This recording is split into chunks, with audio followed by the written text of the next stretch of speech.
قل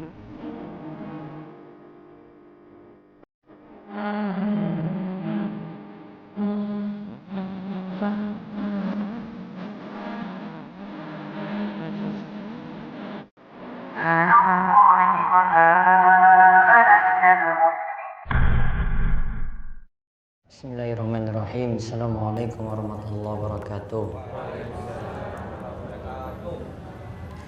Innal hamdalillah nahmaduhu wa nasta'inuhu wa nastaghfiruh wa na'udzu billahi min shururi anfusina wa min sayyiati a'malina. May yahdihillahu fala mudilla lahu wa may yudlil fala hadiyalah. Wa asyhadu an la ilaha illallah wahdahu la syarikalah wa asyhadu anna Muhammadan abduhu wa rasuluh. Allahumma sholli ala nabiyyina Muhammad wa ala alihi wa man tabi'ahum bi ihsan ila yaumiddin. Allahumma inna nas'aluka ilman nafi'a wa rizqan thayyiba wa amalan mutaqabbala. Puji syukur kita panjatkan pada Allah. Salawat dan salam semoga tercurah pada junjungan kita Nabi besar Nabi Agung Muhammad sallallahu alaihi wasallam. Baik,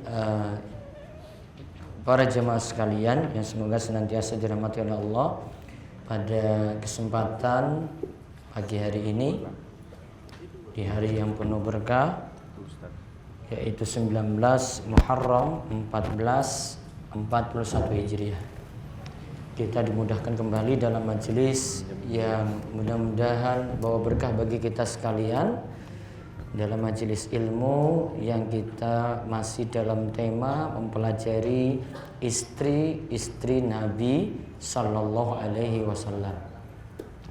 Untuk kesempatan kali ini kita bahas istri Nabi yang terakhir, yaitu yang terakhir kali dinikahi, yaitu Maimunah binti Al-Haris. Dan setelah itu nanti kita lihat bagaimana penyikapan kaum muslimin terhadap istri-istri Nabi Sallallahu Alaihi Wasallam, bagaimana penyikapan yang benar dan bagaimanakah penyikapan yang salah, nanti akan dijelaskan pada dua bab terakhir. Kita lihat langsung Maimunah binti Al-Haris, dibaca. Maimunah binti Al-Haris. Beliau adalah Maimunah binti Al-Harits bin Hazan bin Bujair bin Al-Hazim bin Ruwaibah bin Abdullah ibn Hilal bin Amir bin Sasa'ah bin Muawiyah bin Bakar bin Hawazin bin Mansur bin Ikrimah bin Hafs bin Qais bin Ailan bin Mudar Al-Hilaliyah. Nama asli Maimunah adalah Baroh. Lantas Rasulullah SAW memberinya nama Maimunah. Nama ibu dari Maimunah adalah Hindun binti Auf bin Zuhair bin Al-Harits bin Hamatha bin Jurasi ibnu Jurais. Ibnu Hajar sendiri menyatakan bahwa nama ibunya adalah Khawla binti Auf Al-Quraisyiyah, sedangkan ibunya ini tidak diketahui keislamannya. Taib. Nama aslinya Maimunah, kemudian nasabnya sudah disebutkan di situ. Terus nama asli Maimunah sebenarnya Barrah, namun diubah oleh Rasulullah Sallallahu Alaihi Wasallam diganti dengan Maimunah. Ibunya Maimunah Hindun. Terus Ibnu Hajar sendiri menyatakan bahwa nama ibunya adalah Khawlah binti Auf Al-Quraisyiyah, sedangkan ibunya ini tidak diketahui keislamannya. Terus Maimunah sendiri adalah bibi atau khala dari sahabat Abdullah bin Abbas radhiyallahu anhu. Ibu dari Ibnu Abbas adalah Ummul Fadl Lubabah Al-Kubra yang merupakan saudara perempuan dari Maimunah. Maimunah juga adalah bibi atau khala dari Khalid bin Al-Walid. Ibu dari Khalid bin Al-Walid adalah Lubabah As-Sugra yang merupakan saudara perempuan dari Maimunah.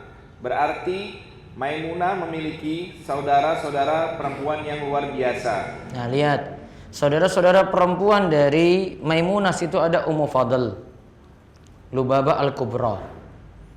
Juga ada Lubabah As-Sughra. Ummul Fadl ini ibu dari Ibnu Abbas. Ibu dari Ibnu Abbas. Terus Lubabah As-Sughra ibu dari Khalid bin Al-Walid. Adapun Nabi sallallahu alaihi wasallam dengan Ibnu Abbas. Ibnu Abbas bapaknya berarti Abbas bin Abdul Muttalib. Abbas sendiri siapanya Nabi? Siapanya Nabi? Pamannya Nabi sallallahu alaihi wasallam. Paman dari saudara ayahnya. Ya kan? Paman dari saudara ayahnya. Berarti Nabi Muhammad sallallahu alaihi wasallam dengan Ibnu Abbas hubungannya apa? Hubungannya apa? Sepupu. Iya kan? Sepupu.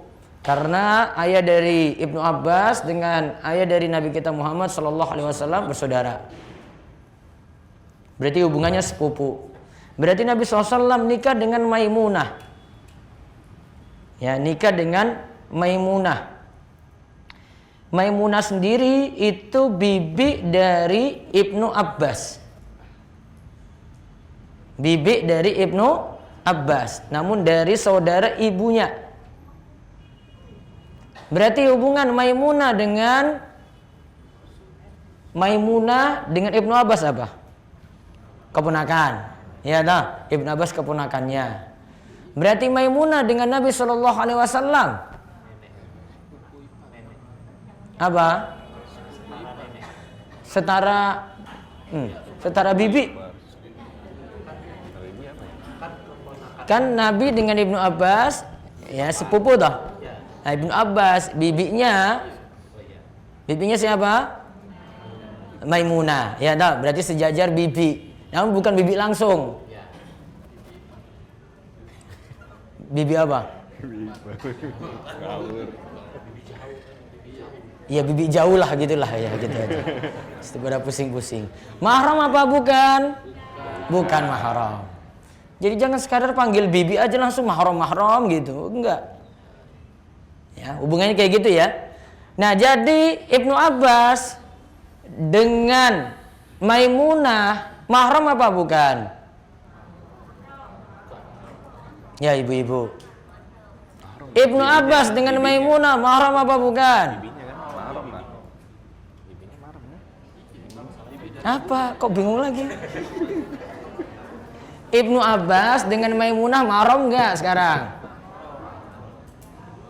Tadi coba baca itu ya. Maimunah itu adalah bibi dari Ibnu Abbas. Berarti mahram enggak? Mahram. Kok bingung? Sekarang berarti Ibnu Abbas boleh enggak main-main di rumah Maimunah di situ? Nah, itulah. Maka kalau Ibnu Abbas mau dapat ilmu dari Nabi, cukup datangi bibinya. Bibi, saya main di rumahmu nih. Nah, gitu kan? Nah, di situ rumah bibinya. Dia dengan bibinya kan mahram. Nyantai dia. Maka dia langsung belajar dari Maimunah. Maka beberapa hadis Ibnu Abbas itu dapat dari Maimunah. Seperti itu ceritanya. Paham ya? Nah, jadi ini sebab ini kenapa Ibnu Abbas juga banyak dapat hadis. Ya, disebabkan karena Maimunah dengan Ibnu Abbas bibinya. Terus Rasulullah Shallallahu Alaihi Wasallam nikahi bibinya Ibnu Abbas. Ya sudah, Ibnu Abbas main-main saja di rumah bibinya. Karena masih mahram di situ. Terus kalau Khalid bin Walid,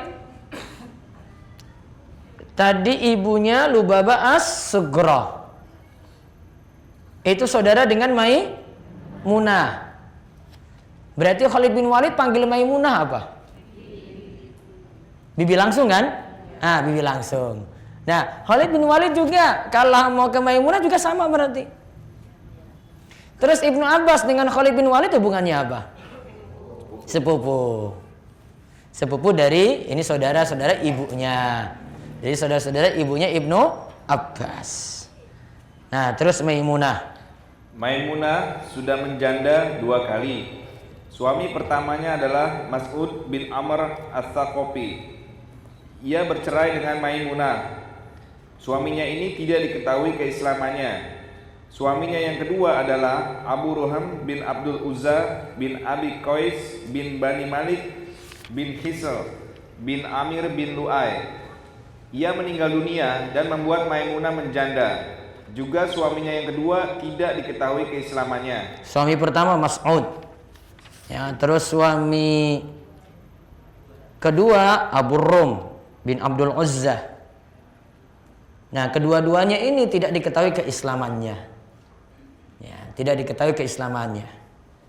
Terus adapun Maimunah menikah dengan Nabi Shallallahu Alaihi Wasallam pada Dzulqa'dah tahun ke-7 Hijriah. Inilah pendapat jumhur ulama.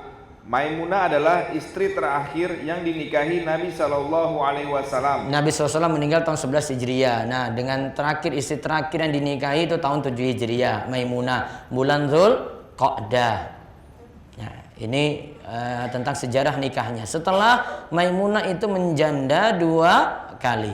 Terus pernikahan Nabi Shallallahu Alaihi Wasallam dengan membawa pengaruh bagi kaumnya Bani Hilaliyah. Mereka berjuang menolong Nabi Shallallahu Alaihi Wasallam. Maimunah dikenal sebagai seorang mujahidah dan pemberani. Ia ikut serta dalam peperangan untuk membantu pasukan-pasukan yang terluka dan sakit, seperti terjadi pada perang Tabuk. Maimunah meninggal dunia di Sarif pada tahun 51 Hijriah. Meninggal dunia tahun 51 Hijriah. Nabi Shallallahu Alaihi Wasallam meninggal dunia tahun 11 Hijriah. Berarti setelah 40 tahun baru Maimunah meninggal. Ya, 4 tahun dari meninggalnya Nabi kita Muhammad Shallallahu Alaihi Wasallam baru Maimunah ini meninggal dunia. Terus sekarang cerita pernikahan Maimunah dengan Nabi Shallallahu Alaihi Wasallam. Pernikahan Maimunah dengan Nabi Shallallahu Alaihi Wasallam. Ketika Rasulullah Shallallahu Alaihi Wasallam keluar dari Madinah ingin berumrah ke Mekah pada bulan Dzulqa'dah tahun ke-6 Hijriah, ketika Quraisy mengetahui hal ini, mereka berusaha menghalangi Rasulullah Shallallahu Alaihi Wasallam untuk masuk Mekah. Hingga terjadilah kesepakatan dalam perjanjian Hudaibiyah. Isi perjanjiannya agar Nabi Shallallahu Alaihi Wasallam menunda memasuki Mekah pada tahun berikutnya. Nah, lihat, Rasulullah SAW keluar dari Madinah ingin berumrah ke Mekah. Berarti ini sudah di Madinah pada bulan Dzulqa'dah tahun ke-6 Hijriah. Ketika Quraisy mengetahui hal ini, mereka berusaha menghalangi Rasulullah Shallallahu Alaihi Wasallam untuk masuk Mekah. Hingga terjadilah kesepakatan dalam perjanjian Hudaibiyah. Dari sini muncul perjanjian yang namanya Hudaibiyah. Berarti perjanjian Hudaibiyah tahun 6 Hijriah. Isi perjanjiannya, Nabi Shallallahu Alaihi Wasallam menunda memasuki Mekah pada tahun berikutnya. Berarti pada tahun berikutnya baru boleh datang lagi. Nah, ini sekarang ini belum boleh. Terus di bulan Dzulqa'dah. Di bulan Dzulqa'dah pada tahun ke-7 Hijriah, Nabi Shallallahu Alaihi Wasallam keluar lagi untuk berumrah. Beliau pun menyelesaikan umrohnya. Di saat berumrah tadi, beliau menikahi Maimunah binti Al-Harits. Ketika Rasulullah SAW mengutus Ja'far bin Abi Thalib kepada Maimunah untuk melamarnya, sedangkan Maimunah sendiri memilih urusan nikahnya diwakili oleh saudara perempuannya, yaitu Ummul Fadl, yang merupakan istri dari Abbas bin Abdul Muthalib. Dan pernikahan ini akhirnya diurus oleh Abbas bin Abdul Muthalib. Rasulullah SAW lantas menikahi Maimunah dengan mahar 400 dirham. Nah, 400 dirham, ya sekitar 12 juta rupiah. Ya, terus Nabi Shallallahu Alaihi Wasallam menikahi dan menggaulinya di daerah bernama Sarif, sekitar 6 mil dari Mekah. 1 mil sama dengan 1,6 kilometer. Nah, lihat, kalau pernikahannya ini terjadi perselisihan pendapat. Ada disebut di sini saat berumrah. Saat berumrah berarti bisa 2 keadaan, Bu. Ya, saat berumrah bisa 2 keadaan. Yang pertama masih ihram. Yang kedua masih masa umrah tetapi sudah berihram. Ihram itu berarti ada larangan-larangan, ada pantangan-pantangan. Contoh larangan ihram apa saja? Apa? Memakai Apa? Larangan ihram apa saja. Sudah masuk ihram, dia di miqat. Setelah itu sudah dalam keadaan memakai pakaian ihram. Apa yang tidak boleh dilakukan? 1. Pakai wangi-wangian. Sabun wangi boleh nggak? Baiknya dihindari. Terus yang kedua, apalagi laki-laki tidak boleh pakai penutup kepala. Yang ketiga, apalagi? Boleh pakai baju nggak? Laki-laki pakai apa? 2 lembar kain. Kainnya tidak membentuk lekuk tubuh. Yang dimaksud di sini bukan pakai pakaian berjahit, karena kain itu tetap berjahit juga. Jadi itu biasanya salah terjemah itu. Dikira tidak boleh pakai pakaian berjahit, salah terjemah. Yang benar memakai pakaian dilarang memakai pakaian seperti baju, celana, kaos, dalaman, nah itu kayak gitu. Terus yang keempat apalagi? Larangan ketika ihram mencukur rambut dan bulu-bulu. Itu tidak boleh. Terus apalagi?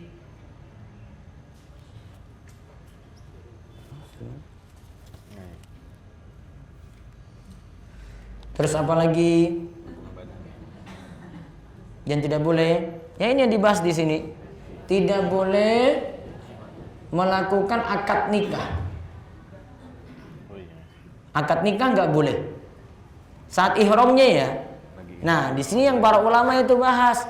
Ini dalam ihram ini benar nggak Maimunah itu dinikahi Nabi SAW lagi keadaan berihram? Benar nggak seperti ini?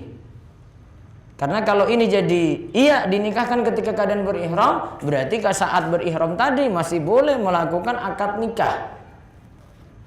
Namun yang tepat, Nabi SAW tidak menikahi Maimunah saat ihram. Ya, Nabi SAW tidak menikahi Maimunah saat ihram. Namun pada saat berumrah tadi, tahun ke-6 Hijriah kan gak jadi berangkat. Tahun ke-7 nih baru jadi. Terus lakukan umroh kan. Umrohnya Zulqa'dah, berarti ketika itu sebelum musim haji. Maka di sini menunjukkan kalau ini dibolehkan, berarti saat berumroh masih boleh melakukan akad nikah, yang penting setelah berihram. Ingat kalimatnya ya. Masih boleh melakukan akad nikah saat umroh, namun setelah apa? Berihram. Kalau lagi berihram nggak boleh. Dia cuma sibukkan dengan ihramnya tadi. Dia cuma sibukkan dengan tawaf. Umroh apa lagi? Sa'i. Setelah itu tahallul dengan mencukur rambut. Gundul apa? Potong pendek, bisa dua-duanya. Ya, yang penting rata. Dan baiknya tidak ambil 3 rambut saja gitu kalau laki-laki. Nanti dapat di Bukit Marwah terus sudah bawa gunting siap-siap untuk potong rambut tadi. Baiknya enggak kayak gitu. Dicukur rata. Bisa botak, halak. Bisa dengan botak, halak, yaitu pakai silet, atau bisa dengan motong pendek, taksir namanya. Kalau yang halak, yaitu yang mencukur botak habis, maka didoakan Nabi SAW 3 kali. Doa rahmat 3 kali. Sedangkan yang memotong pendek saja, taksir, didoakan 1 kali. Jadi kesimpulannya untuk pernikahan Ibnu Abbas radhiyallahu anhu, pernikahan Rasulullah SAW dengan Maimunah, bibi dari Ibnu Abbas tadi, ya hanya terjadi saat umroh benar, namun setelah berihram. Pokoknya tidak dalam keadaan berihram. Karena kalau dalam keadaan berihram masih terdapat larangan. Nah, ihram ini sama seperti kita laksanakan sholat. Ada larangan-larangan kalau sudah masuk takbiratul ihram. Sama seperti sholat, kita ketika masuk takbiratul ihram tidak boleh lakukan larangan-larangan. Boleh ngobrol nggak saat sholat? Tidak boleh. Setelah sholat boleh nggak? Boleh. Ada larangan. Boleh makan nggak saat sholat? Nggak boleh. Setelah sholat boleh makan. Sama juga dengan puasa, ada larangan-larangan, kita jauhi. Saat berpuasa tidak boleh makan minum. Setelah nanti waktu berbuka, boleh nggak? Boleh. Boleh makan minum. Nah, itu namanya larangan-larangan. Jadi ada ibadah-ibadah tertentu punya larangan-larangan khusus. Haji punya larangan tersendiri, umroh punya larangan tersendiri. Puasa punya larangan tersendiri, sholat punya larangan tersendiri. Jadi ibadah seperti itu. Jadi tidak dibebaskan terus kita itu ibadah semau kita, enggak. Ada yang mesti kita kerjakan karena jadi bagian wajib, ada larangan yang mesti kita tinggalkan. Nah, lihat penjelasan di bawahnya. Namun apakah Rasulullah Shallallahu Alaihi Wasallam menikahi Maimunah ketika sedang berihram atau muhrim? Walau Ibnu Abbas atau keponakan Maimunah menyatakan sendiri bahwa bibinya dinikahi oleh Nabi Shallallahu Alaihi Wasallam dalam keadaan berihram atau muhrim, yang tepat adalah dinikahi setelah halal. Setelah halal itu maksudnya setelah berihram. Terus pernyataan Ibnu Abbas dianggap sebagai suatu waham atau kebimbangan. Hal ini sebagaimana dinyatakan oleh Ibnu Qayyim dalam Za'at al-Ma'ad. Namun apakah Rasulullah menikahi Maimunah ketika sedang berihram? Maka di sini Ibnu Abbas memang menyatakan sendiri kalau bibinya dinikahi oleh Nabi Shallallahu Alaihi Wasallam dalam keadaan ihram. Ingat ya, orang yang dalam keadaan ihram namanya muhrim. Kalau yang haram dinikahi namanya mahram. Beda enggak? Beda. Kalau yang dalam keadaan berihram namanya apa? Muhrim.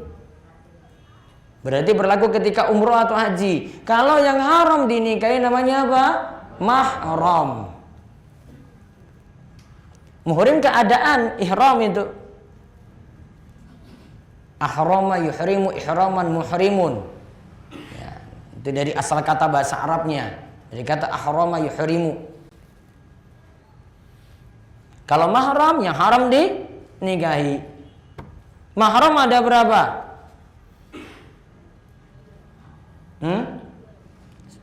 Sudah tahu rinciannya belum mahram? Mahram ada berapa? Yang haram dinikahi ada berapa? Bapak-bapak, mas-mas. Mahram ada berapa? Ya Allah, inna lillahi wa inna ilaihi raji'un. Musibah besar nih. Ada berapa? Di surat apa aja deh? Apa surat apa, ayo? An-Nisa ayat berapa? 12 atau 80? Buka nanti An-Nisa 22 sampai 24. Mau tak bahas nggak ini? Bahas. Buka di Androidnya itu. Buka di HP-nya. An-Nisa 22 sampai 24. Saya rinci. Lihat ayat 22. Wala tankihu ma nakha aba'ukum minan nisa'i illa ma qad salaf innahu kana fahishatan wa maqtan wa sa'a sabila. Dan janganlah kamu menikahi wanita-wanita yang telah dinikahi oleh ayahmu, terkecuali pada masa yang telah lampau. Berarti mahram yang pertama apa? Jangan menikahi wanita-wanita yang telah dinikahi bapakmu. Berarti apa? Istri dari bapak. Belum tentu ibunya langsung. Iya kan? Bapaknya nikah lagi. Istri dari bapak. Berarti tulis nomor 1, istri dari bapak. Nomor 2, lanjutan ayatnya lagi, ayat 23. Hurimat alaikum ummahatukum wa banatukum wa akhawatukum wa ammatukum wa khalatukum wa banatul akhi wa banatul ukhti wa ummahatukum allati arda'nakum wa akhawatukum minar radha'ah wa ummahatu nisaikum wa rabaikum allati fi hujurikum min nisaikum allati dakhaltum bihin fa illam takunu dakhaltum bihin fala junaha 'alaikum wa halailu abnaikum alladzina min aslabikum wa an tajma'u bainal ukhtaini illa ma qad salaf innallaha kana ghafurur rahimah. Sesungguhnya perbuatan itu amat keji dan dibenci Allah dan seburuk-buruk jalan yang ditempuh. Diharamkan atas kamu menikahi ibu-ibumu. Berarti nomor 2 ibu. Nomor satu tadi apa? Istri dari bapak. Ya sama ibu juga. Namun ada ya karena bapak nikah lagi. Ingat ya, ini yang ayat 22 sampai 24 ini dari sisi pandangan laki-laki. Laki-laki mahramnya siapa saja. Nanti ibu-ibu tinggal nanti sebaliknya dari ibu-ibu mahramnya siapa saja. Kalau dalam ayat 22 sampai 24 An-Nisa ini dari sisi pandangan laki-laki. Terus diharamkan atas kamu menikahi ibu-ibumu. 2 ya. Terus anak-anakmu yang perempuan. 3 ya, anak-anak perempuan.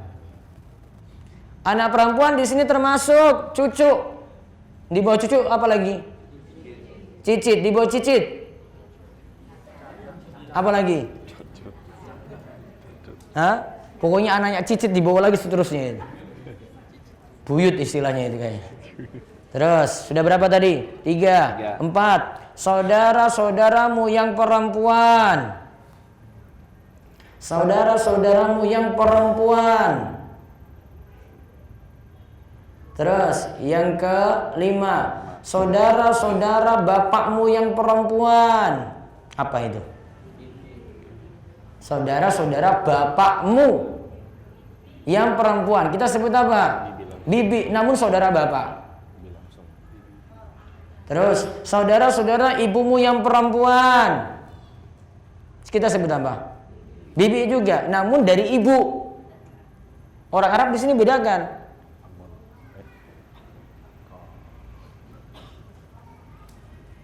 Terus sudah berapa sekarang?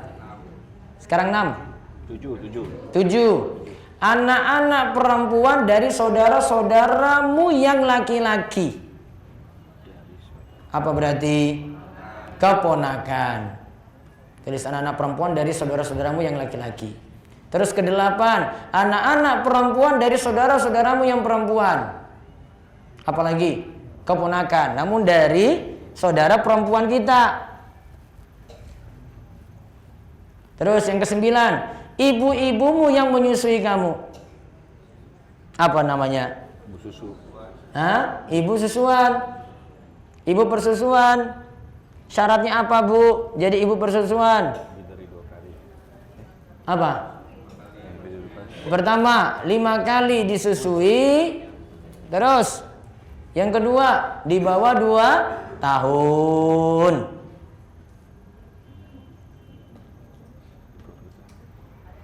Maka itu jadi dipanggil ibu. Ya, ibu persusuan dipanggil ibu dia. Terus yang keberapa? 10. Saudara perempuan sepersusuan. Gimana saudara perempuan sepersusuan gimana? Ini tadi ibu persusuan sih punya anak perempuan. Ini laki-laki. Dengan anak dari ibu persusuan ini namanya saudara. Atau ada tetangga lain disusukan sama lewat ibu persusuan ini. Itu juga namanya saudara persusuan. Apa konsekuensinya? Mahram. Boleh nggak dinikahi? Tidak boleh. Ya, tidak boleh dinikahi. Misalnya nih ada ibu ini, ya, dia itu pokoknya ada orang datang minta disusui anak siapa gitu, datang dia susuikan terus nih. Satu Bintaro dia susukan terus ini. Datang. Nah, ketika dia mau menikah sama orang Bintaro juga, maka itu jadi syubhat. Syubhatnya kenapa? Wah, siapa tahu ini saudara persusuan juga. Maka konsekuensinya dia harus nikah cari orang luar Bintaro. Kenapa? Karena dikhawatirkan ya sama-sama saudara persusuan. Nah itu nggak main-main loh ini. Maka istilah donor ASI itu hati-hati itu. Konsekuensinya ada. Nggak sembarangan kasih susu itu, nggak bisa. Sudah berapa tadi? 10, sekarang 11. Anak-anak istrimu, sebentar, 11 ya.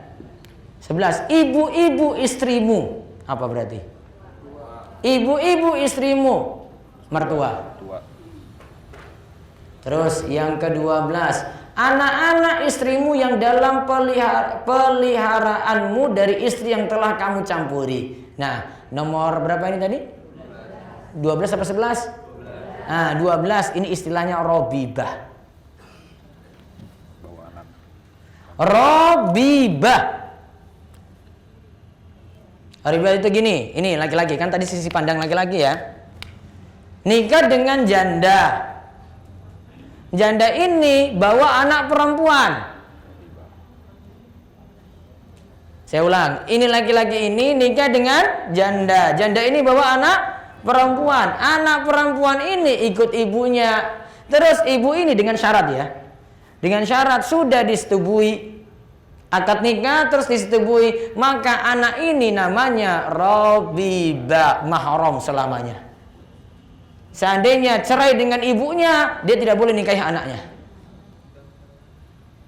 Istilahnya apa tadi? Robibah. Sekarang contoh lain.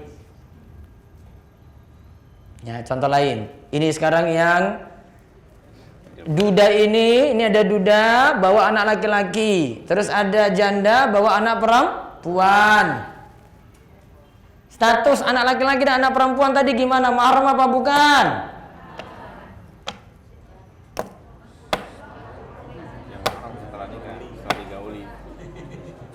Anak laki-laki ini dengan anak perempuannya hubungannya gimana? Mahram apa bukan?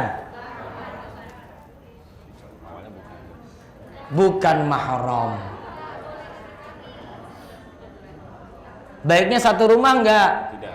Nah, tidak. Kecuali, ketika nikah tadi, ya, laki-laki ini nikah dengan perempuan ini punya anak perempuan ya, terus punya anak dari pernikahan ini, ya, toh, anak laki-laki. Anak laki-laki dengan anak perempuan ini apa statusnya? Mahram bukan? Mahram. Kenapa? Satu persusuan. Iya kan? Satu persusuan.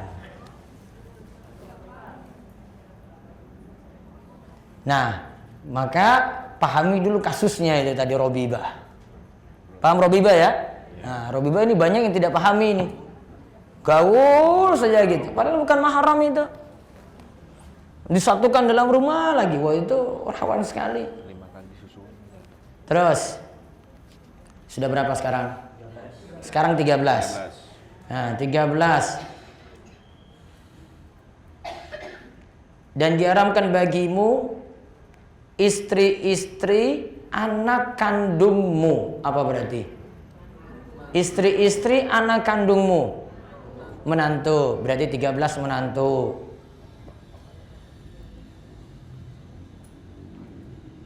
Nah, nomor 1 sampai 13 itu namanya mahram mu'abbad. 1 sampai 13 namanya apa? Mahram mu'abbad. Mahram selamanya. Jadi nggak ada istilahnya mantan-mantan nih, nggak ada itu. Mantan menantu, mantan mertua nggak ada.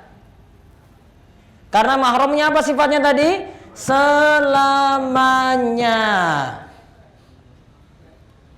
Nah, terus sekarang nomor 14. Dan menghimpunkan dalam pernikahan dua perempuan yang bersaudara, kecuali yang telah terjadi pada masa lampau. Berarti yang ke-14, saudara dari istri. Apa kita sebut? Ipar. Saudara dari istri, kita sebut apa? Ipar. Nah, ipar ini mahramnya mahram muakkad, mahram sementara. Dikumpulkan dua saudara ini sekaligus nggak boleh, harus dipisah. Pilih salah satu, dua-duanya nggak boleh.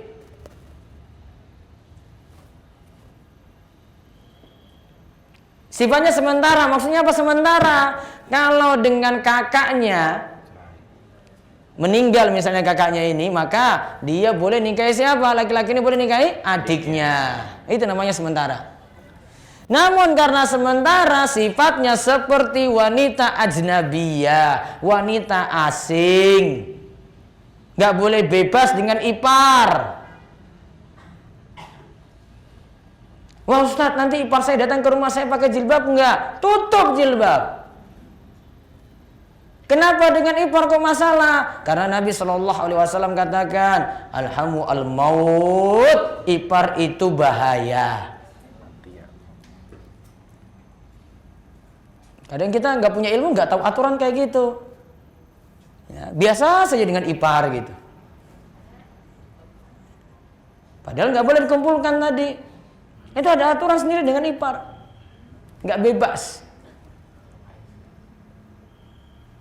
Terus, sekarang yang keberapa? 15. Dan diharamkan juga kamu menikahi wanita yang bersuami. Berarti apa? Istri orang. Nah, tulis gitu aja. Nomor 15, istri orang.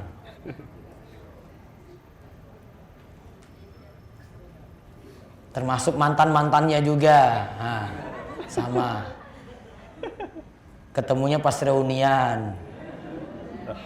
Sudah dapat nomornya, janjian bareng. Ya sudah, terjadilah apa yang terjadi. CLBK. Ya kan? Cinta lama bubarkan keluarga. Hancur lebur. Habislah semuanya gara-gara reuni tadi. Iya kan? Reuni kan biasanya baru muncul lagi kan. Mantan-mantannya semuanya kumpul. 10 mantan coba satu kali ketemu itu. Ya Allah, 10 mantan itu. Ustadz, ini mantan, ini pas kelas 1 saya Ustadz, ini kelas 2 saya. Hafal dia itu. Playboy.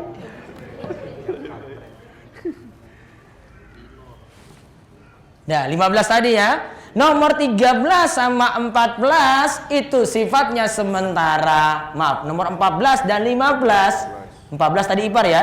15 sifatnya sementara. Kalau wanita yang istri orang tadi sudah suaminya meninggal atau cerai, boleh nggak dinikahi? Boleh. Berarti nikahi mantan boleh nggak? Kapan bolehnya? Kalau udah ada nggak bersuami, kalau dia mau.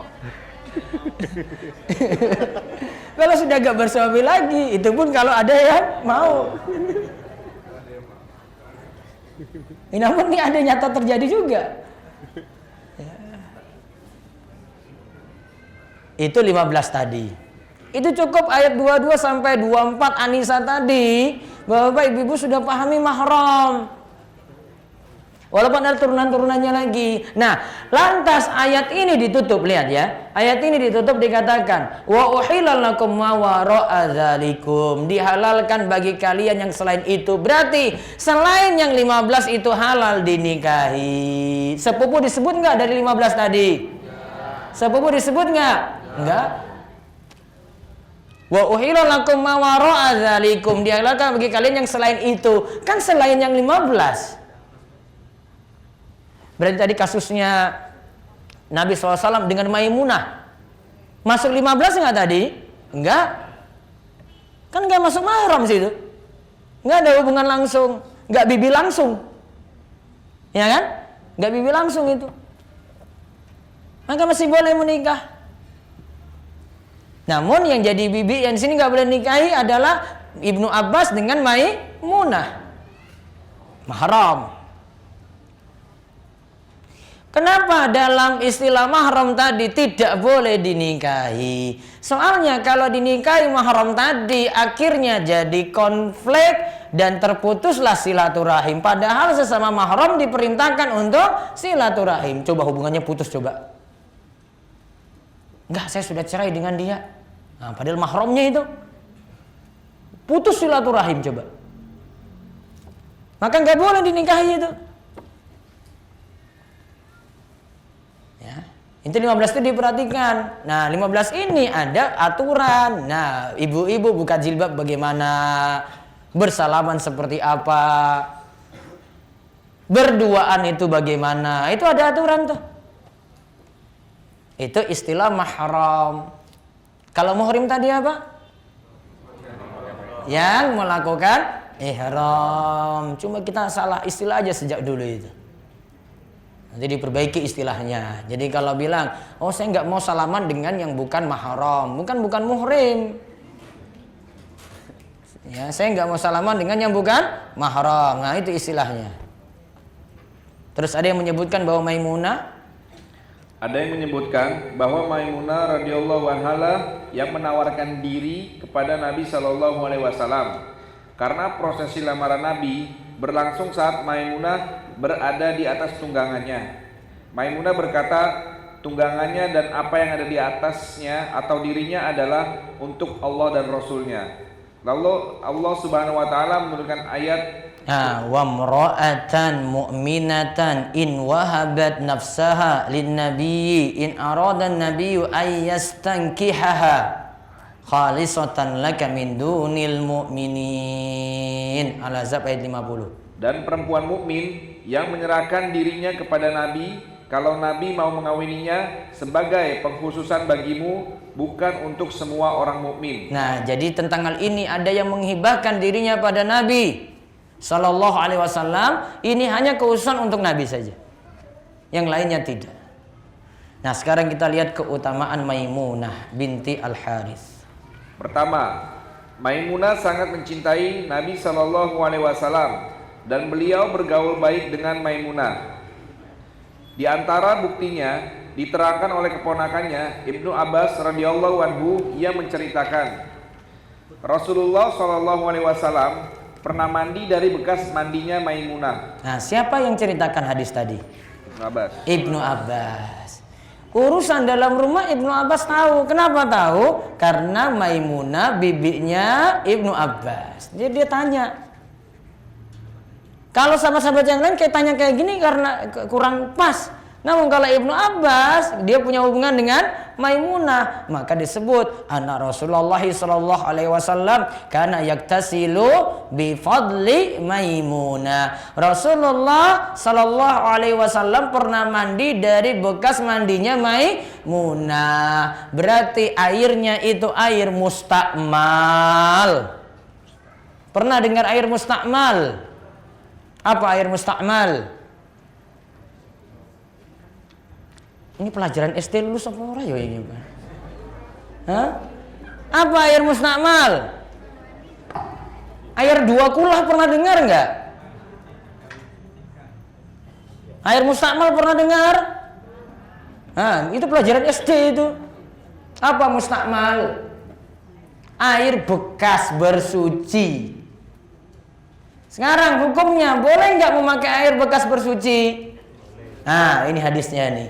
Rasulullah Sallallahu Alaihi Wasallam pernah mandi dari bekas mandinya Maimunah. Berarti bekas nggak? Bekas. Boleh nggak dipakai lagi untuk bersuci selanjutnya? Boleh. Nah, ini berbeda dengan pemahaman bapak ibu-ibu kalau di sekolah dulu. Karena dulu di sekolah pelajarannya itu Syafi'i. Kalau dalam mazhab Syafi'i, air mustakmal nggak boleh, makruh digunakan. Suci namun makruh digunakan. Nah, itu air mustakmal itu. Masih ingat nggak? Sudah lupa? Sekarang ini pelajarannya, dibolehkan pakai air mustakmal. Dalilnya apa tadi? Rasulullah mandi bareng Maimunah, pakai bekas mandi Maimunah. Berarti misalnya ada yang wudhu, airnya tertampung lagi, terus dipakai orang lain, boleh nggak? Boleh.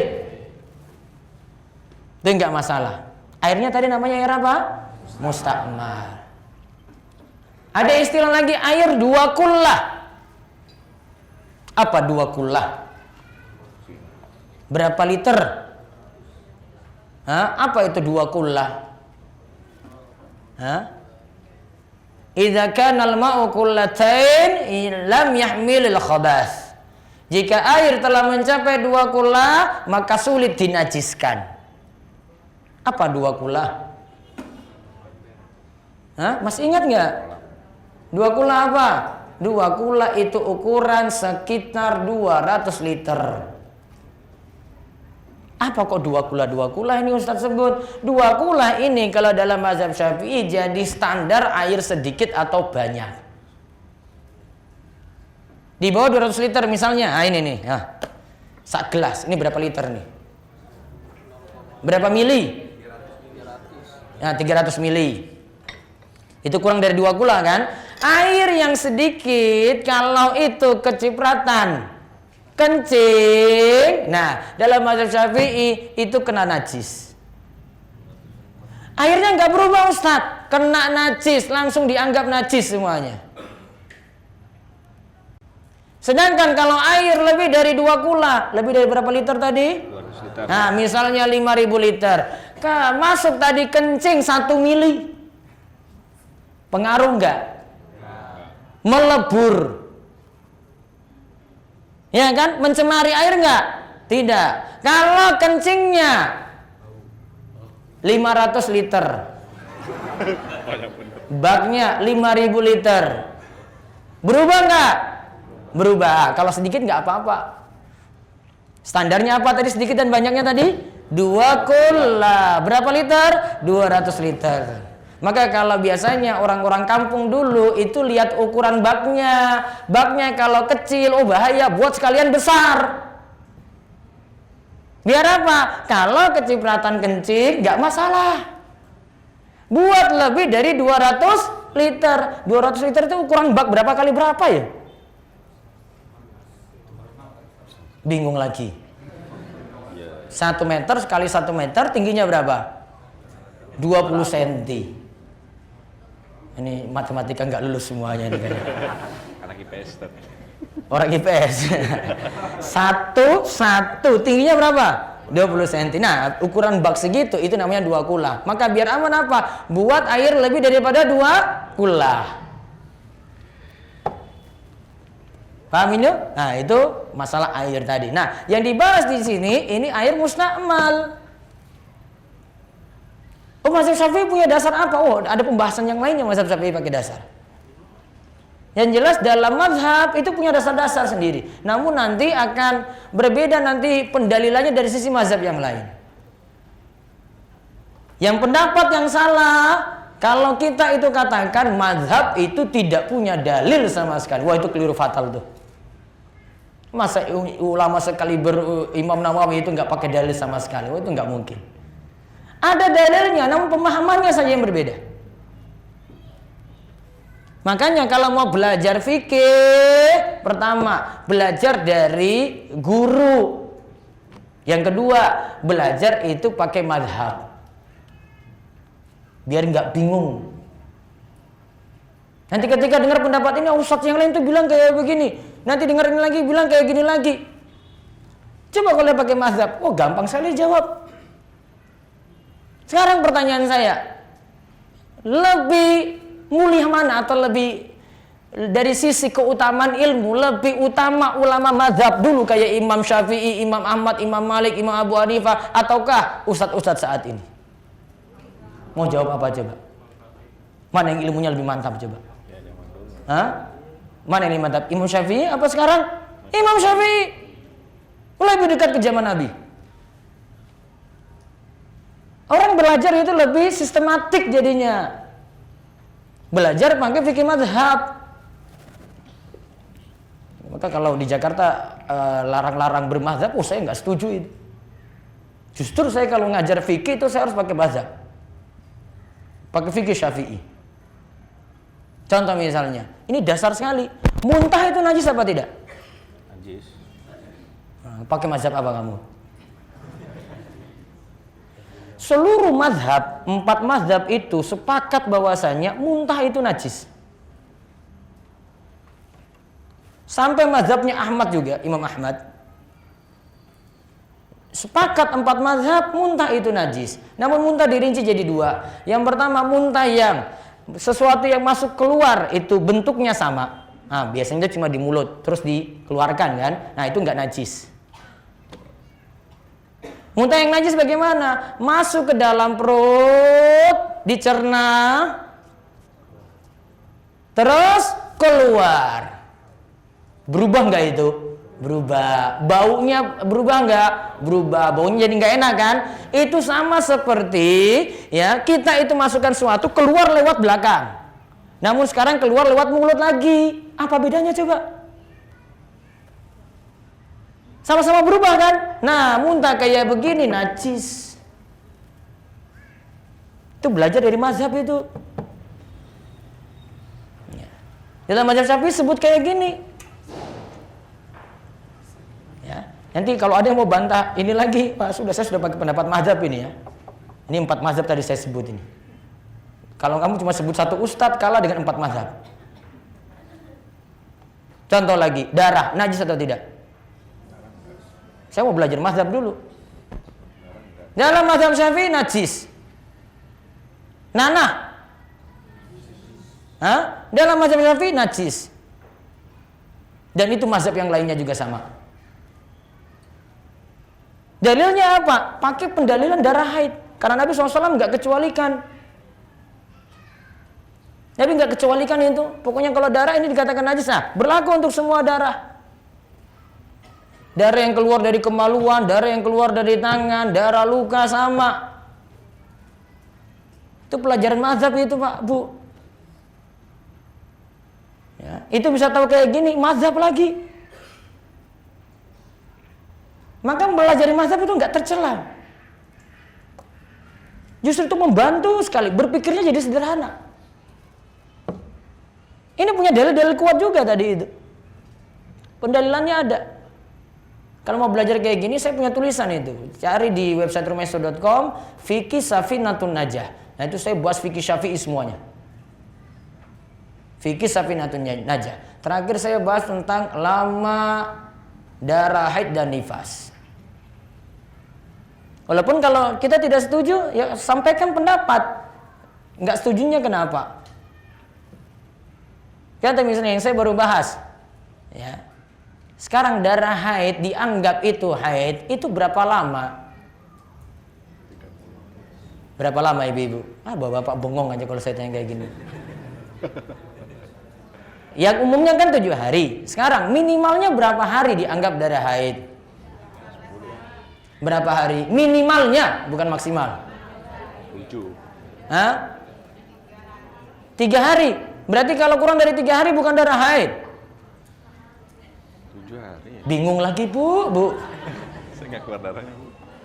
Kalau dalam mazhab Syafi'i dianggap dari haid itu 1 kali 24 jam sehari semalam. Nunggu dulu sampai 1 kali 24 jam.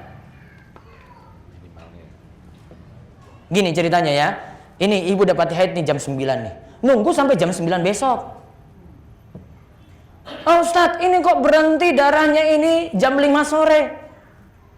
Padahal tadi nggak sholat toh. Iya toh? Jam 9 sampai jam 5 berarti nggak sholat apa?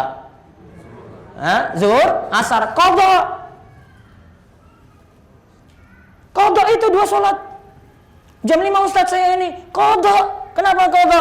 Oh tadi lewati waktu tanpa sholat.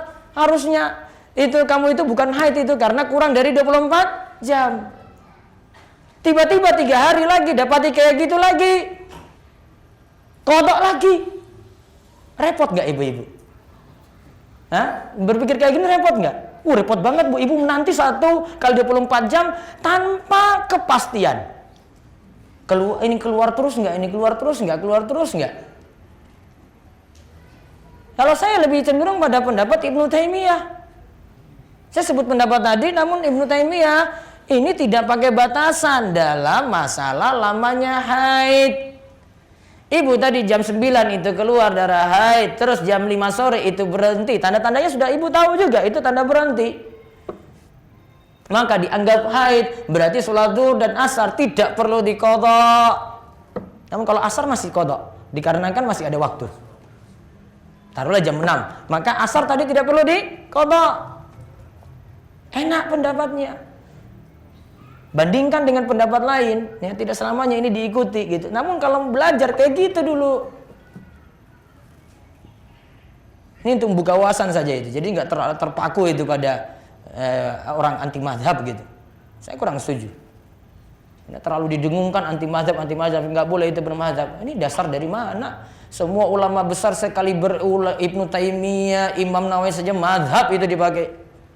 Mau lepas dari mazhab itu gimana coba? Apa mau bandingkan Ibnu Taimiyah? Ustaz pakai pendapat Ibnu Taimiyah. Ibnu Taimiyah itu tidak keluar dari mazhab Hambali itu, kecuali beberapa pendapat itu. Umumnya mazhab Hambali. Sama saja kan, kembali ke pendapat Ibnu Taimiyah, kembali lagi pada mazhab Hambali. Namun enggak semua, Ibnu Taimiyah kadang beristihad lagi, kuatkan pendapat lagi gitu. Menyelisih pendapat dalam mazhab Hambali tadi. Jadi buka wawasan gitu loh. Sehingga kalau tahu kayak begini nggak mudah nyalahkan orang. Wawasan terbuka kan? Ya, ini aneh sekali ini ya Allah, kok sholatnya kayak gitu ya? Kayaknya itu bukan orang ngaji lagi. Padahal ustadz yang sholat tadi itu cuma kakinya keluar saja pas sholat rawatib 2 rakaat, kakinya keluar tawarruk. Sedangkan umumnya yang ngaji-ngaji nggak kakinya keluar. Yang kakinya keluar tadi mazhab apa? Syafi'i itu. Itu saya sudah dituduh nggak ngaji, coba lihat. Kamu ngajinya di mana? Kok nggak tahu itu kamu ya? Masalahnya saya pernah ditegur kayak gitu. Sama-sama waktu belajar di Riyadh, di Saudi sana, saya ditegur. Kamu ngaji di mana? Saya ngaji juga di sini, saya tolib di sini, saya pelajar di sini juga. Terus sholat buku kayak gitu. Wah, saya mazhab Syafi'i. Maklumi aja ya, saya mazhab Syafi'i gitu. Oh, dia langsung maklumi. Oh iya, saya sudah paham. Ini kalau orang Bintaro, Jakarta, paham apa enggak itu?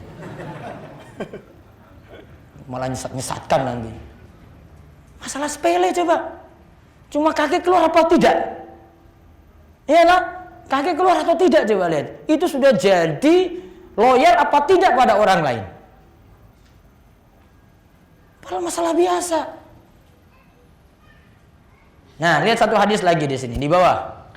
Ini hadisnya Maimunah lagi ya. Kita lagi bahas Maimunah ya. Nah, ada pelajaran fikihnya lagi. Juga dalam hadis disebutkan pula oleh Ibnu Abbas radhiyallahu anhu, ia berkata, Nabi SAW dan Maimunah mandi bersama dari satu bejana. Nah, kemungkinan pakai air yang lain enggak? Ini bekas Maimunah. Nabi pakai enggak? Pakai. Kan mandi bersama. Maka ada keterangan di bawah dari hadis di atas.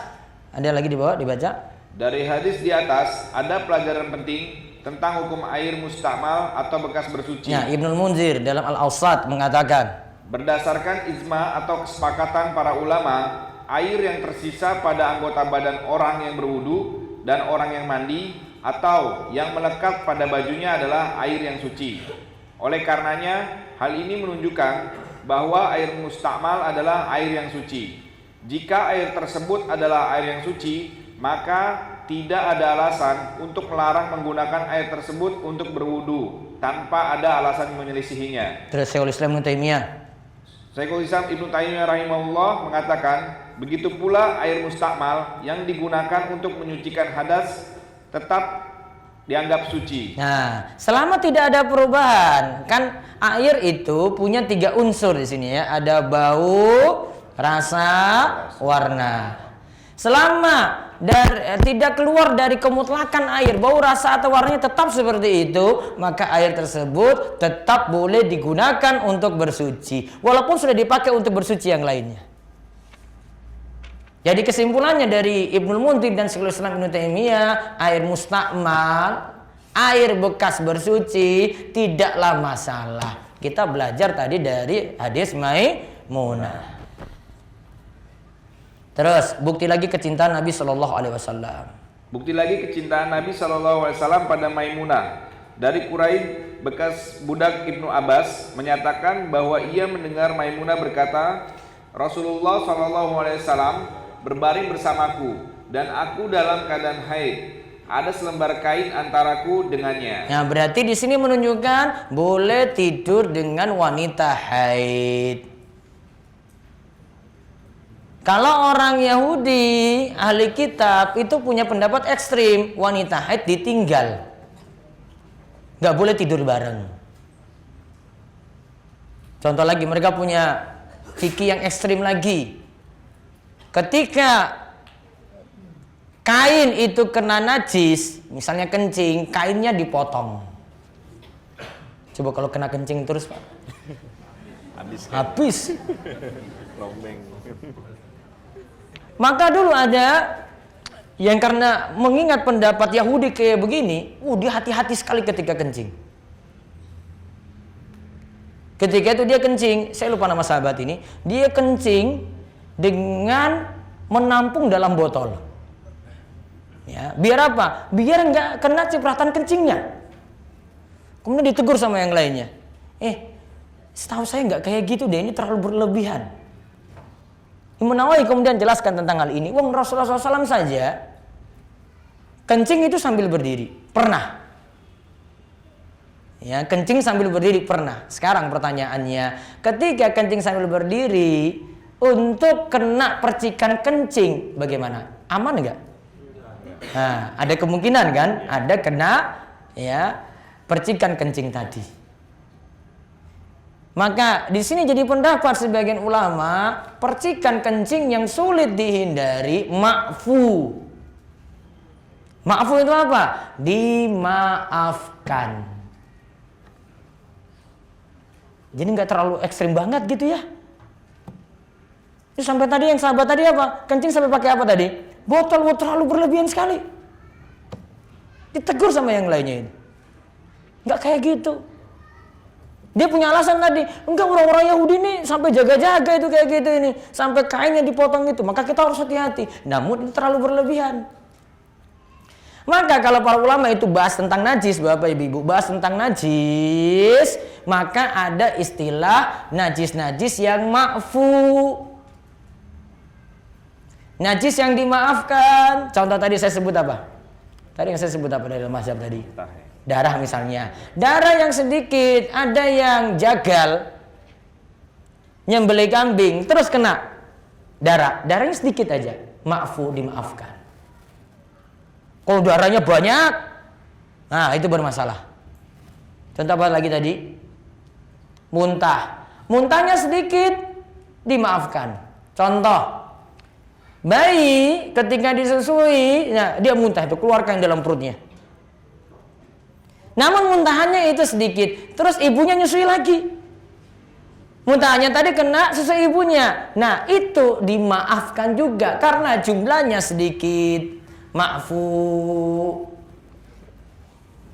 Jadi kalau ada pembahasan najis, nggak terlalu berat-berat banget tadi kalau kita bahas. Ternyata ada najis yang dimaafkan. Kapan itu? Ketika jumlahnya sedikit. Nah kayak gini ini dapati dalam mazhab, Pak, Bu. Ada pelajarannya mudah sekali. Kita pahami najis, kemudian ada najis yang dimaafkan. Nah terus sekarang keutamaan Maimunah yang kedua. Rasul Shallallahu Alaihi Wasallam mempersaksikan ia beriman. Rasulullah Shallallahu Alaihi Wasallam pernah memujinya dan saudari-saudarinya dengan sabda beliau Shallallahu Alaihi Wasallam, perempuan-perempuan beriman yang bersaudara adalah Maimunah istri Nabi, Ummul Fadl binti Al-Harits, Salma istrinya Hamzah bin Abdul Muthalib, dan Asma binti Umais. Mereka semua saudara seibu. Ya, mereka semua saudara seibu. Di sini disaksikan perempuan-perempuan yang beriman, al-akhawatu mu'minat, perempuan-perempuan yang beriman. Di antara jajaran perempuan yang beriman ini, di situ disebut istri Nabi sallallahu alaihi wasallam Maimunah. Dipersaksikan keimanannya oleh Nabi sallallahu alaihi wasallam. Terus yang ketiga, Maimunah rajin menjalin hubungan silaturahim. Aisyah radhiyallahu anha sendiri mengakui Maimunah sebagai seseorang yang bertakwa dan rajin menjalin hubungan silaturahim. Nah, lihat, jadi seseorang itu bukan hanya mempentingkan ibadah saja. Dia dengan hubungan dengan sesama juga dijaga. Silaturahim itu dijaga.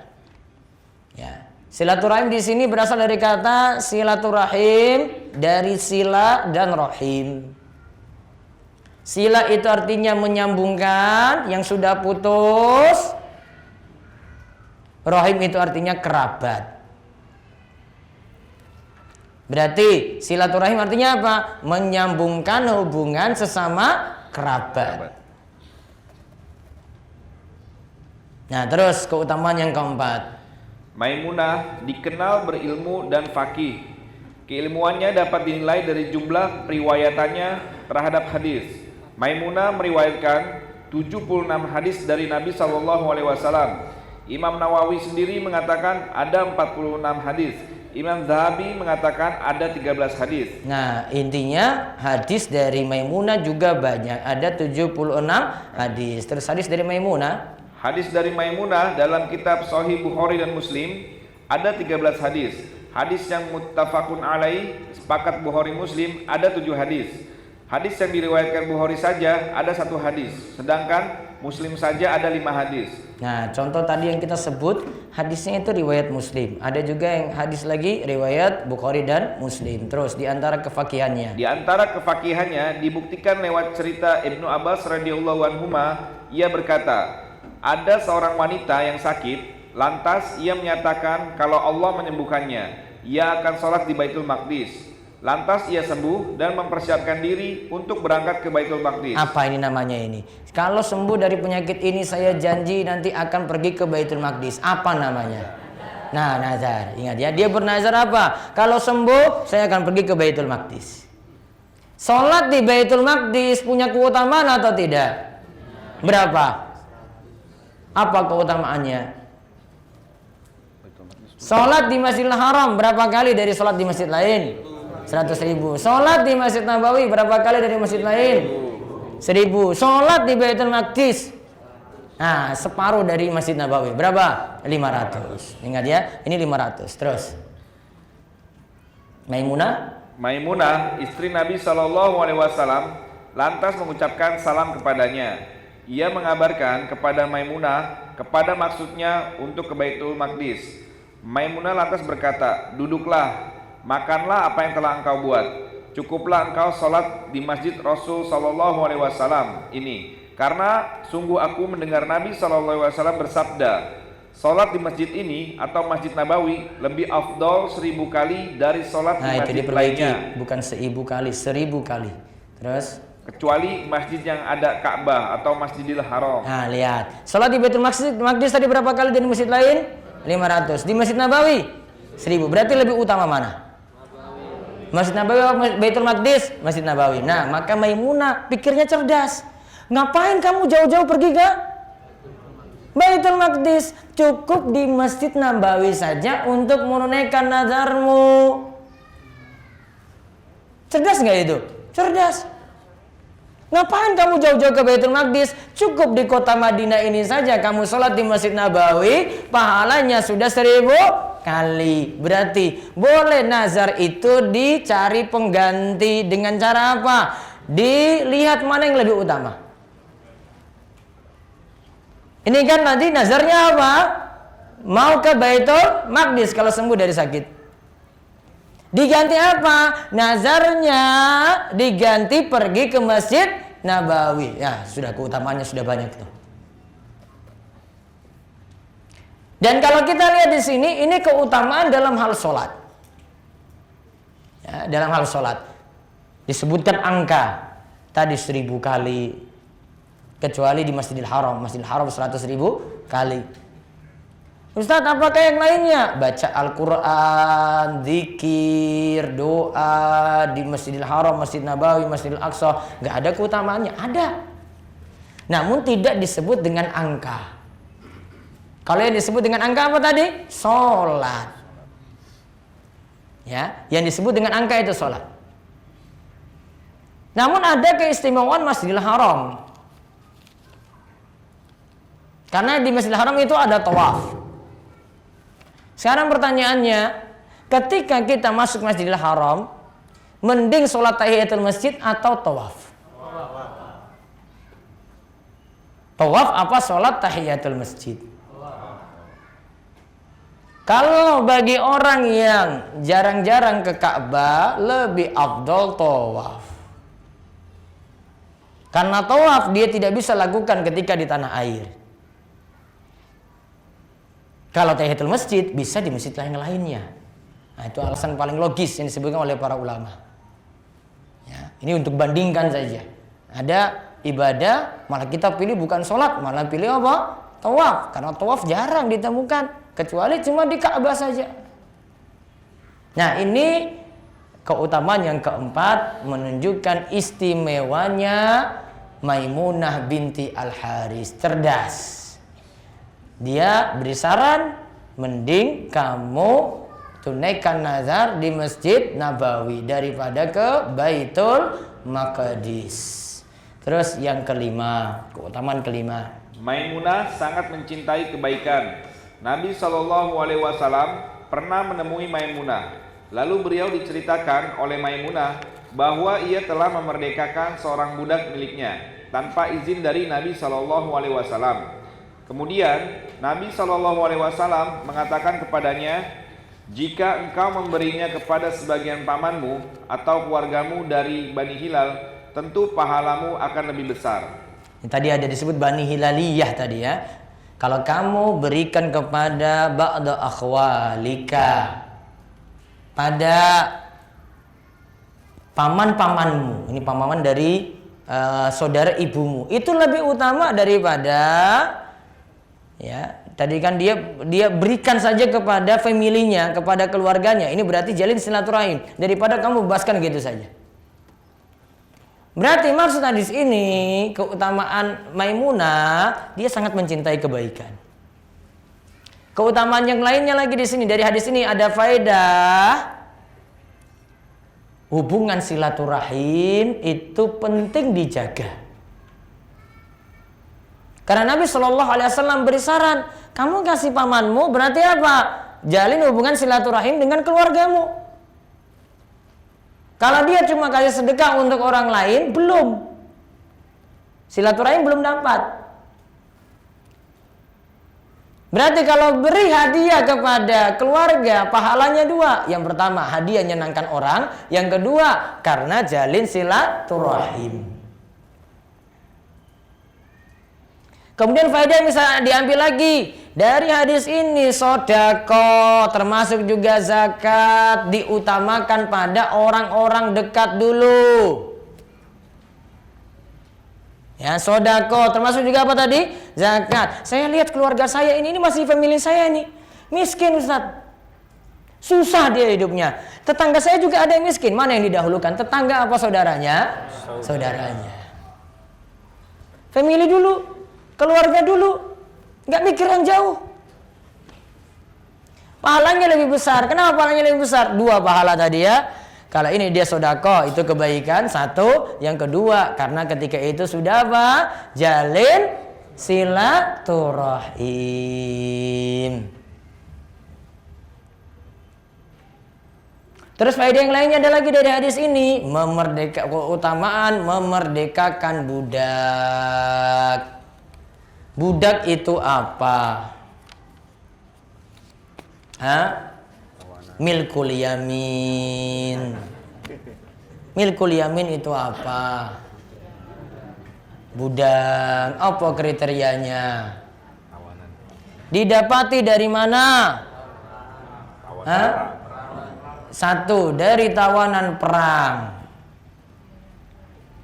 Dua, dari anak budak wanita. 3, dari hadiah. Ini kayak cerita ini tadi nih. Ini hadiah. Dari hadiah atau jual beli di pasar budak, atau dari wasiat, atau dari waris berupa budak. Ini kan lagi cerita hadiah kan tadi. Budak tadi berarti bisa dihadiahkan. Berarti bentuknya ya, bisa hadiah, dari hadiah. Yang ketiga ya, hadiah, jual beli, wasiat, waris. Sekarang kita teliti sekarang, milkul yamin ada nggak saat ini? Tawanan perang di Bintaro ada perang nggak? Nggak ada. Yang kedua, anak budak wanita ada nggak? Anak budak wanita nggak ada. Ustadz, anak pembantu gimana? Nggak masuk. Yang ketiga, apa tadi ketiga? Hadiah. Ada yang ngasih hadiah? Nggak ada. Ada di sini di Bintaro pasar jual beli budak ada? Ya, atau di pasar modern lah, di mall gitu ada? Nggak ada. Waris nggak ada bentuknya sekarang, wasiat nggak ada. Berarti sementara milkul yamin nggak ada dulu di zaman ini. Perbudakan di tadi bagaimana maksudnya? Oh ya, budak ada. Namun saat ini belum. Nanti kalau muncul lagi peperangan dengan orang-orang kafir gitu, baru muncul lagi itu. Nah, itu baru nanti ada tawanan-tawanan. Itu baru dijadikan statusnya apa? Budak. Milkul yamin.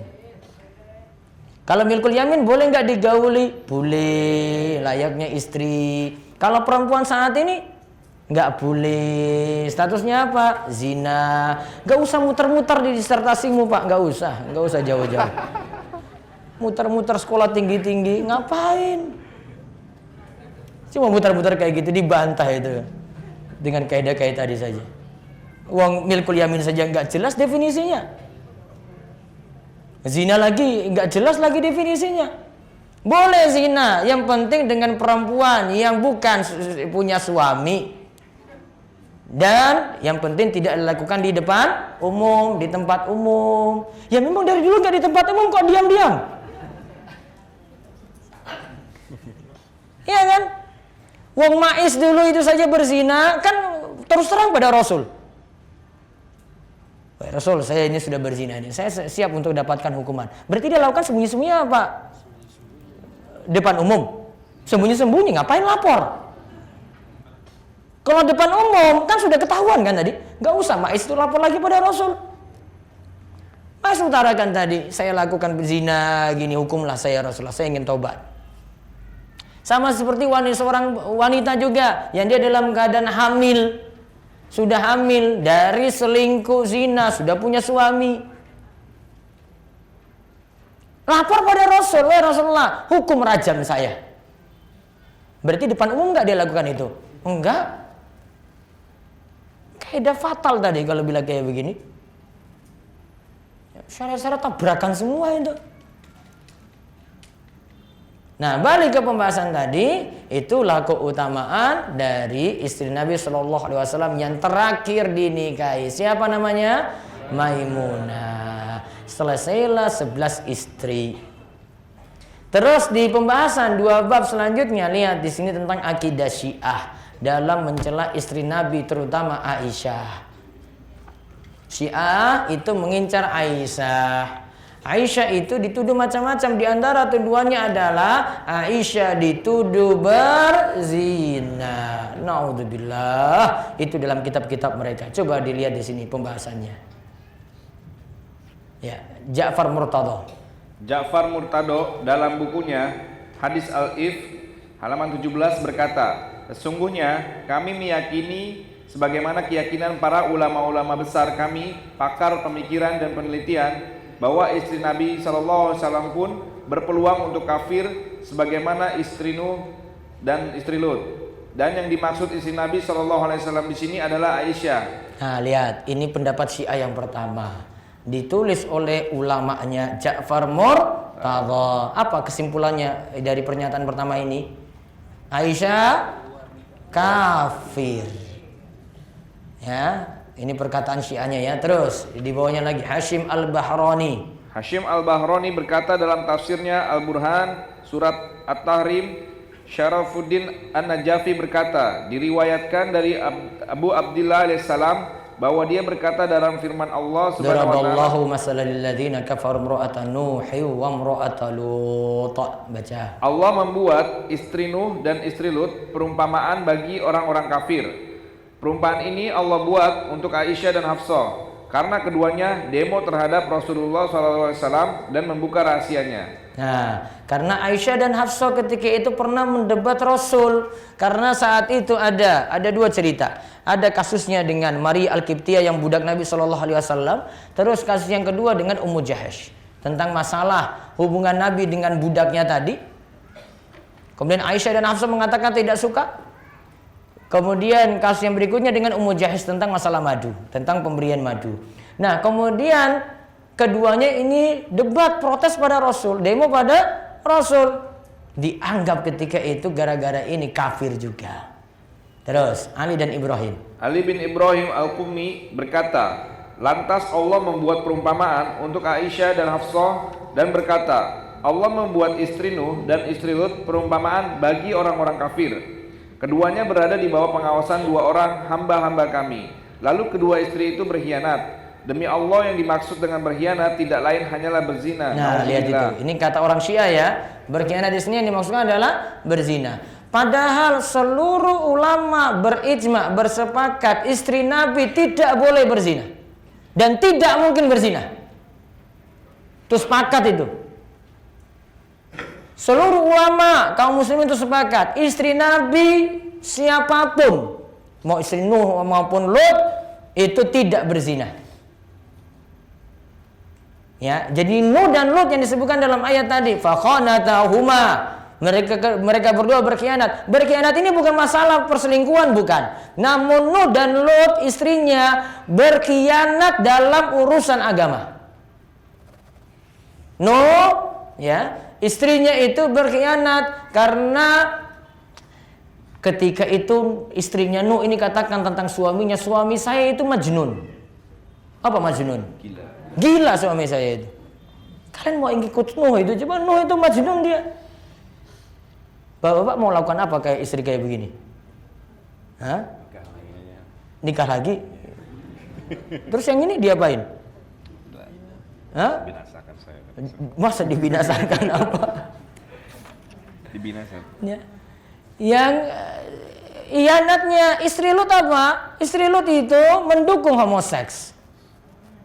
Mendukungnya bagaimana? Setiap ada tamu-tamu Lut yang datang dia beritahu kepada kaumnya, ini loh, kalau kalian mau main ini loh pada tamu-tamunya Lut ini. Dia beri isyarat supaya tamu-tamunya Lut itu datang. Nah, bukan dalam ini. Kalau orang Syiah tadi katakan hanyalah berzina saja. Jadi nuduh Aisyah itu berzina.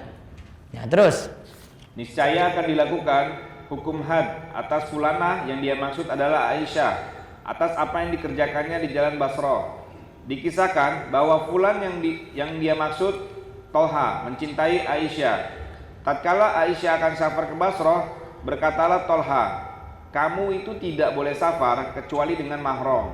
Lantas Aisyah mengawinkan dirinya dengan fulan. Dalam suatu naskah disebutkan dengan Tolha. nah, setuju lagi ya, Aisyah nikah lagi dengan yang namanya Tolha. Terus ini masih kitab Syiah ya, ini masih syubhat ini. Ya, jangan bilang ini kok kayak begini. Ya, ini masih kesalahan-kesalahan ini. Kita lagi sebut akidah yang menyimpang di sini. Terus Muhammad Al-Ayashi. Muhammad Al-Ayashi dalam tafsirnya surah Ali Imran dari Abdul Somad bin Bashar bin Abi Abdillah radhiyallahu anhu, ia berkata, tahukah kalian Nabi itu meninggal atau dibunuh? Sesungguhnya Allah berfirman, Afa in mata au kutila in qalabtum ala aqabikum. apakah jika dia wafat atau dibunuh, kamu berbalik ke belakang atau murtad? Nah, terus sesungguhnya Nabi SAW telah diracuni sebelum wafatnya dan mereka berdualah yang meracuninya, yakni Aisyah dan Hafsah. Sesungguhnya dua perempuan tersebut dan bapak mereka adalah sejahat-jahat ciptaan Allah. Nah, bapak Aisyah siapa? Abu Bakar. Bapaknya Hafsah Umar. Nah, Aisyah, Hafsah itu sejelek-jeleknya orang, bapak-bapaknya juga. Ya. Syiah. Ini kata orang Syiah. Terus dalam masih kitab mereka lagi dalam Bihar Al-Anwar. Dalam Bihar Al-Anwar disebutkan dari Salim bin Makrom, dari bapaknya ia berkata, aku mendengar Abu Ja'far alaihissalam berkata di dalam firman Allah, Masalul ladzina takhadhu min dunillahi awliya kamasalil ankabut ittaqazat baitan wa inna awhanal buyuti la baitul ankabut. perumpamaan orang-orang yang mengambil perlindungan-perlindungan selain Allah adalah seperti laba-laba yang buat rumah, dan sesungguhnya rumah yang paling lemah ialah rumah laba-laba. Nah, terus lihat di sini. Laba-laba itu adalah Al-Humairah, Aisyah. Nah, karena rumah yang paling lemah adalah rumah laba. Berarti Aisyah itu paling lemah dia. Terus, Kenapa dimisalkan dengan laba-laba? Karena dia adalah binatang yang lemah dan membuat sarang yang lemah. Begitu pula Al-Humairah, yakni Aisyah, dia itu binatang yang lemah kedudukan dan akal serta agamanya. Hal itu menjadikan pendapatnya lemah dan akalnya yang tolol, hingga melakukan pelanggaran dan permusuhan terhadap Tuhannya, persis dengan sarang laba-laba yang lemah. nah itu kata mereka seperti itu. Terus Yusuf Al-Jarani. Yusuf Al-Jarani dalam kitabnya menyebutkan bahwa Aisyah telah murtad setelah wafatnya Nabi SAW, sebagaimana murtadnya sahabat Al-Jam Al-Ghafir. Nah, lihat, dikatakan lagi tuduhan mereka apa? Aisyah sudah murtad. Nah, sekarang lihat bantahannya dalam buku Syiah. Dalam buku Syiah, mereka menuduh Aisyah telah berzina mengenai firman Allah Subhanahu wa taala yang sebenarnya menyucikan Aisyah dari tuduhan zina, yaitu pada surat An-Nur. Nah, surat An-Nur ayat 26. Dibaca. Mereka yang dituduh itu bersih dari apa yang dituduhkan oleh mereka yang menuduh itu. Kata mereka, ayat ini yang dimaksud adalah Nabi Muhammad SAW, bukan pada istrinya Aisyah. Bagaimana mungkin Aisyah dituduh berzina? Sedangkan dalam surat An-Nur disebutkan, wanita-wanita yang keji adalah untuk laki-laki yang keji, dan laki-laki yang keji adalah buat wanita-wanita yang keji pula. Dan wanita-wanita yang baik adalah untuk laki-laki yang baik, dan laki-laki yang baik adalah untuk wanita-wanita yang baik pula. Nah, lihat kalau surat An-Nur ayat 26 tadi dikatakan ulaika mubarrauna mimma yaqulun. Mereka yang dituduh itu bersih dari apa yang dituduhkan. Nah, ayat ini ayat 26 surat An-Nur ini dikira ini membahas tentang Nabi Muhammad. Jadi Nabi Muhammad SAW tersucikan dari perbuatan zina. Mereka nggak mau ngaku kalau itu sedang membicarakan Aisyah. Padahal yang benar ayat ini sedang membicarakan siapa? Aisyah. Dari ayat 11 sampai 20 lanjut lagi sampai 26 lagi menceritakan Aisyah radhiyallahu anha. Nah, logikanya di sini dibawakan pada An-Nur ayat 26, al-khabisatu lil khabisina wal khabisuna lil khabisat wat thayyibatu lit thayyibina wat thayyibuna lit thayyibat. Wanita yang jelek untuk laki-laki yang jelek, sebaliknya pula demikian. Wanita yang baik-baik untuk laki-laki yang baik pula, dan laki-laki yang baik adalah untuk wanita-wanita yang baik pula. Maka bagaimana mungkin Nabi SAW istrinya seperti itu? Kalau laki-laki baik untuk perempuan yang baik. Terus bagaimana pula Aisyah? Bagaimana pula Aisyah itu murtad dan berbuat zina, sedangkan Nabi SAW begitu menaruh hati pada Aisyah. Lihatlah bagaimana ungkapan cinta Nabi SAW pada istrinya tercinta. Nah, ada cerita Abu Zara dan Ummu Zara. Pernah nggak dengar cerita itu?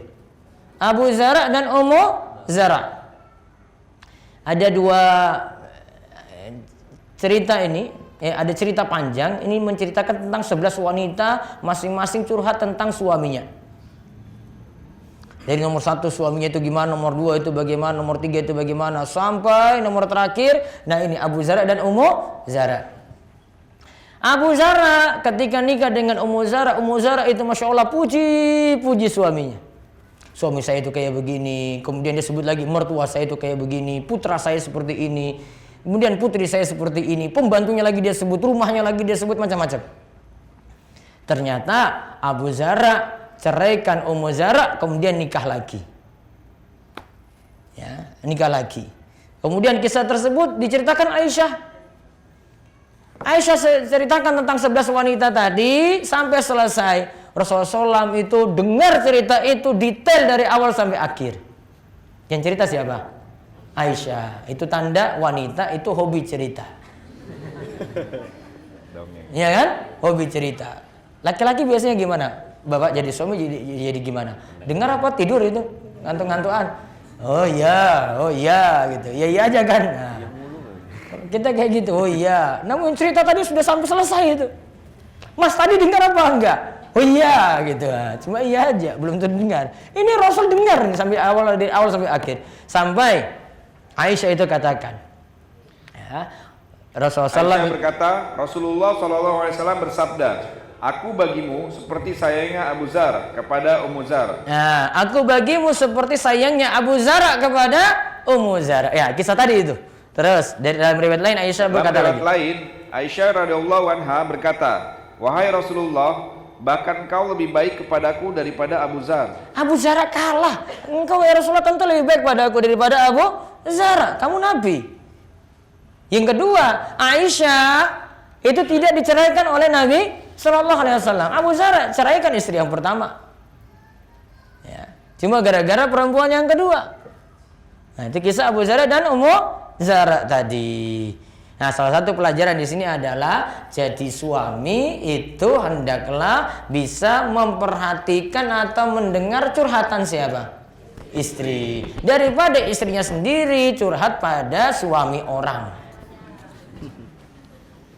Iya kan? Pada orang lain.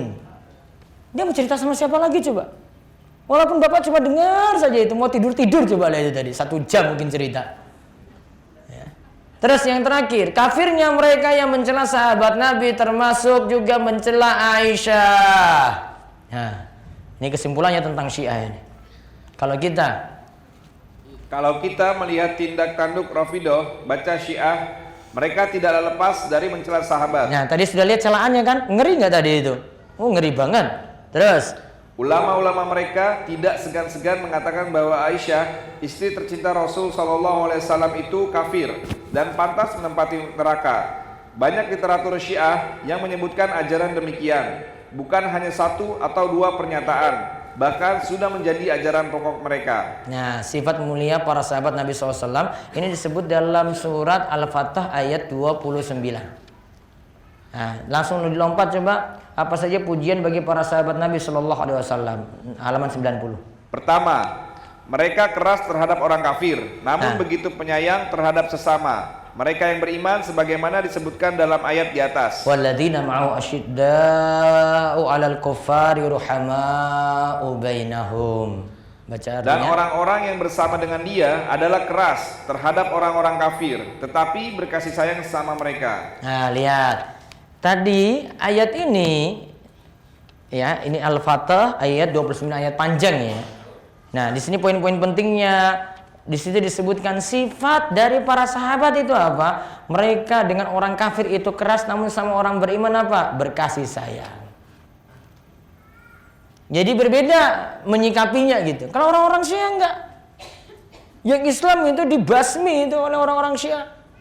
Enggak mau berkasih sayang. Nah, terus itu ada dalil yang lainnya lagi. Terus kesimpulan yang kedua, halaman 92. Para sahabat Nabi adalah orang yang gemar beramal soleh, juga memperbanyak sholat, dan sholat adalah sebaik-baik amalan. Nah, mereka juga adalah orang yang gemar beramal soleh. Itu para sahabat Nabi punya sifat seperti itu. Ya, terus tarahum ruk'an sujada yabtaguna fadlan minallahi wa ridwana. Di situ diterangkan nampak bagi mereka ruku dan sujud. Berarti sholat kan? Ya, mencari karunia dan keridhaan Allah. Berarti mereka rajin mengerjakan sholat, rajin beramal soleh. Sifat ketiga, mereka dikenal ikhlas dalam beramal dan selalu mengharapkan pahala di sisi Allah, yaitu surga. Kedua sifat ini disebutkan dalam ayat di atas. Tarahum ruk'an sujada yabtaguna fadlan minallahi wa ridwana. Terus baca artinya. Kamu lihat mereka ruku dan sujud mencari karunia Allah dan keridhoannya.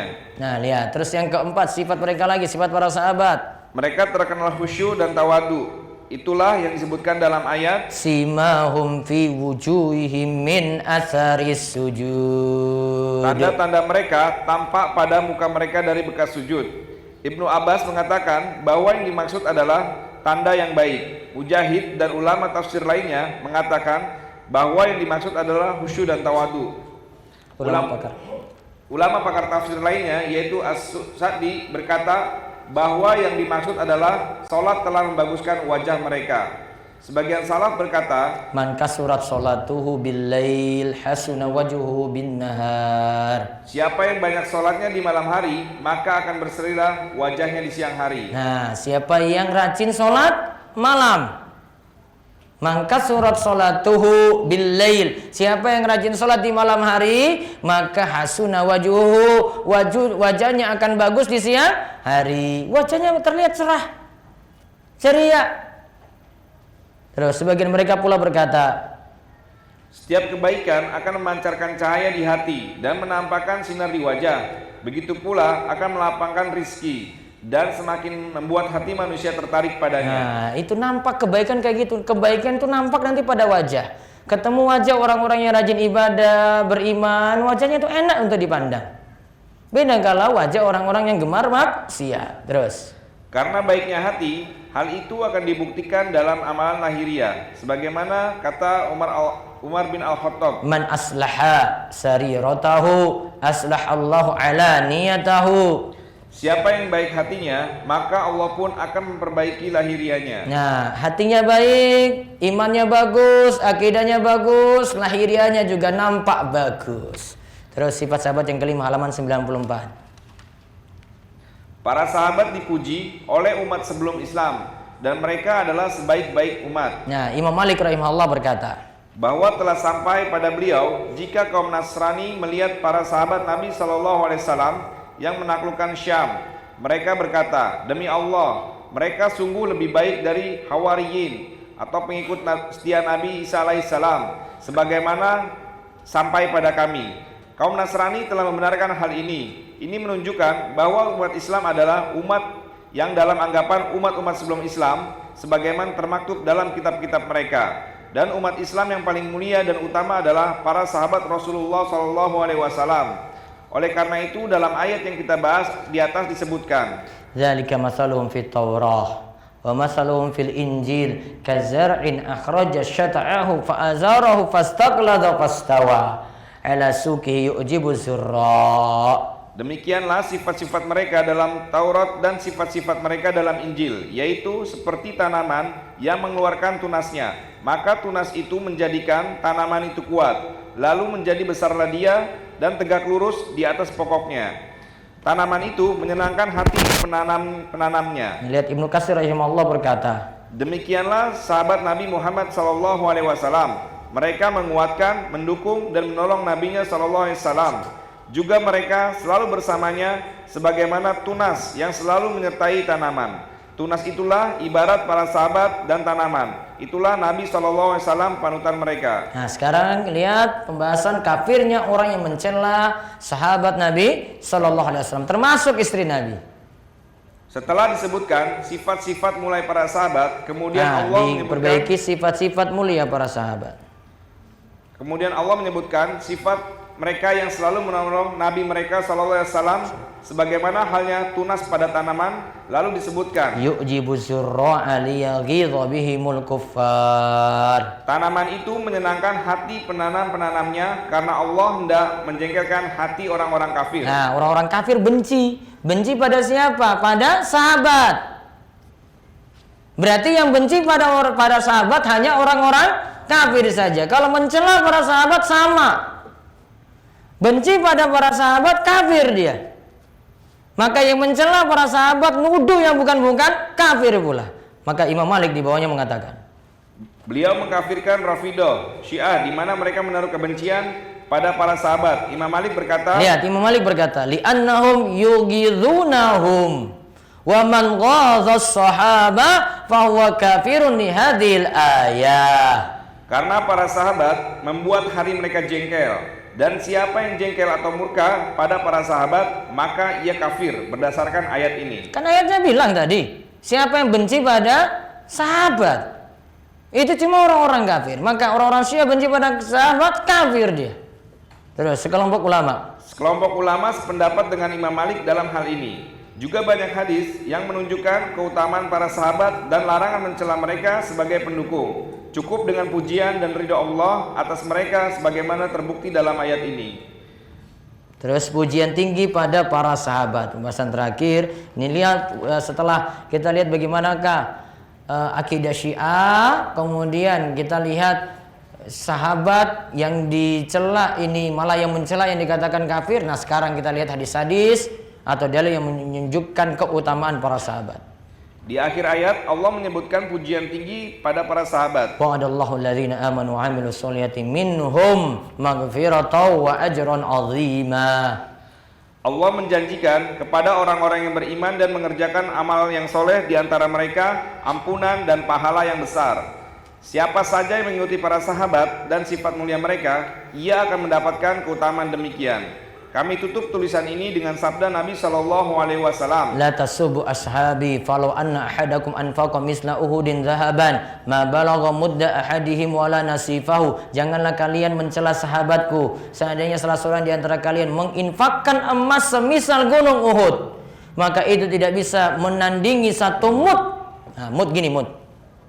Satu mud infak sahabatku, bahkan tidak pula separuhnya. Satu mud saja enggak, separuhnya juga enggak bisa sama. Berarti sangat mulia para sahabat radhiyallahu anhum. Semoga Allah meridhai mereka dan juga meridhai istri-istri Nabi sallallahu alaihi wasallam. Jadi tujuan pembahasan ini dari pembahasan istri-istri Nabi sebenarnya kembali kepada pemahaman akidah Ahlussunnah wal Jamaah untuk mencintai para sahabat Nabi.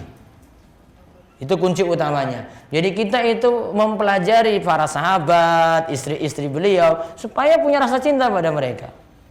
Hormati mereka, sanjung mereka, doakan mereka, ingat jasa-jasa mereka yang luar biasa. Itu tujuannya. Maka kalau ini sudah dipahami, ya kita pahami, maka kalau ada yang kok neror para sahabat dengan tuduhan-tuduhannya nggak benar, nah itu yang salah berarti. Ya.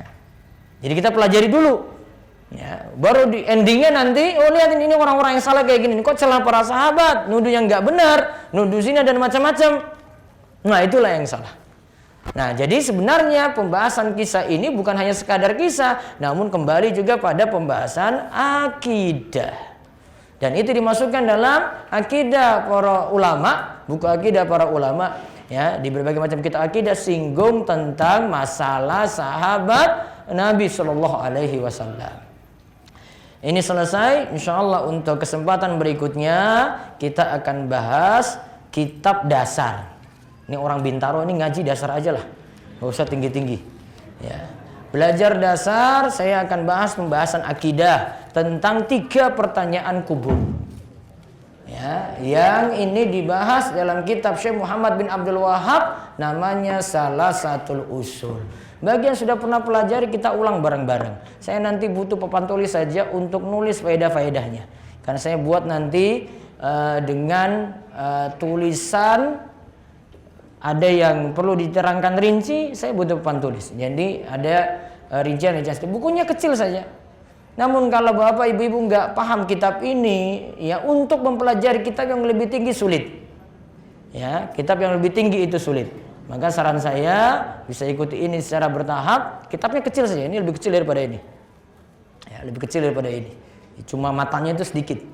Ya, namun di situ dasar-dasar akidah yang dibahas untuk mengenal apa di situ, siapa Rabbmu, apa agamamu, siapa nabimu. 3 ini 3 dasar nih. 3 ini tidak dikenal dengan baik, mengenal Allah tidak kenal dengan baik, mengenal agama tidak dikenal dengan baik, mengenal Nabi Muhammad SAW tidak dikenal dengan baik, wah akidahnya fatal sekali itu. Maka nggak usah belajar kitab-kitab besar-besar dulu. Ya, dasar-dasar dulu. Ya, bapak ibu-ibu nggak perlu sampai Sahih Bukhari, Sahih Muslim, Abu Dawud, Tirmidzi, Ibnu Majah, An-Nasai. Wah, nggak perlu terlalu tinggi itu. Dasar dulu. 3 ini dikuasai benar, imannya kokoh dalam memahami hal ini, maka mudah nanti menjawab pertanyaan kubur. Karena orang yang menjawab pertanyaan kubur itu kalau imannya kokoh dalam mengenal 3 ini. Yusabbitullahu alladzina amanu bil qauli tsabiti fil hayati dunya wa fil akhirah. Allah akan kokohkan orang-orang yang beriman.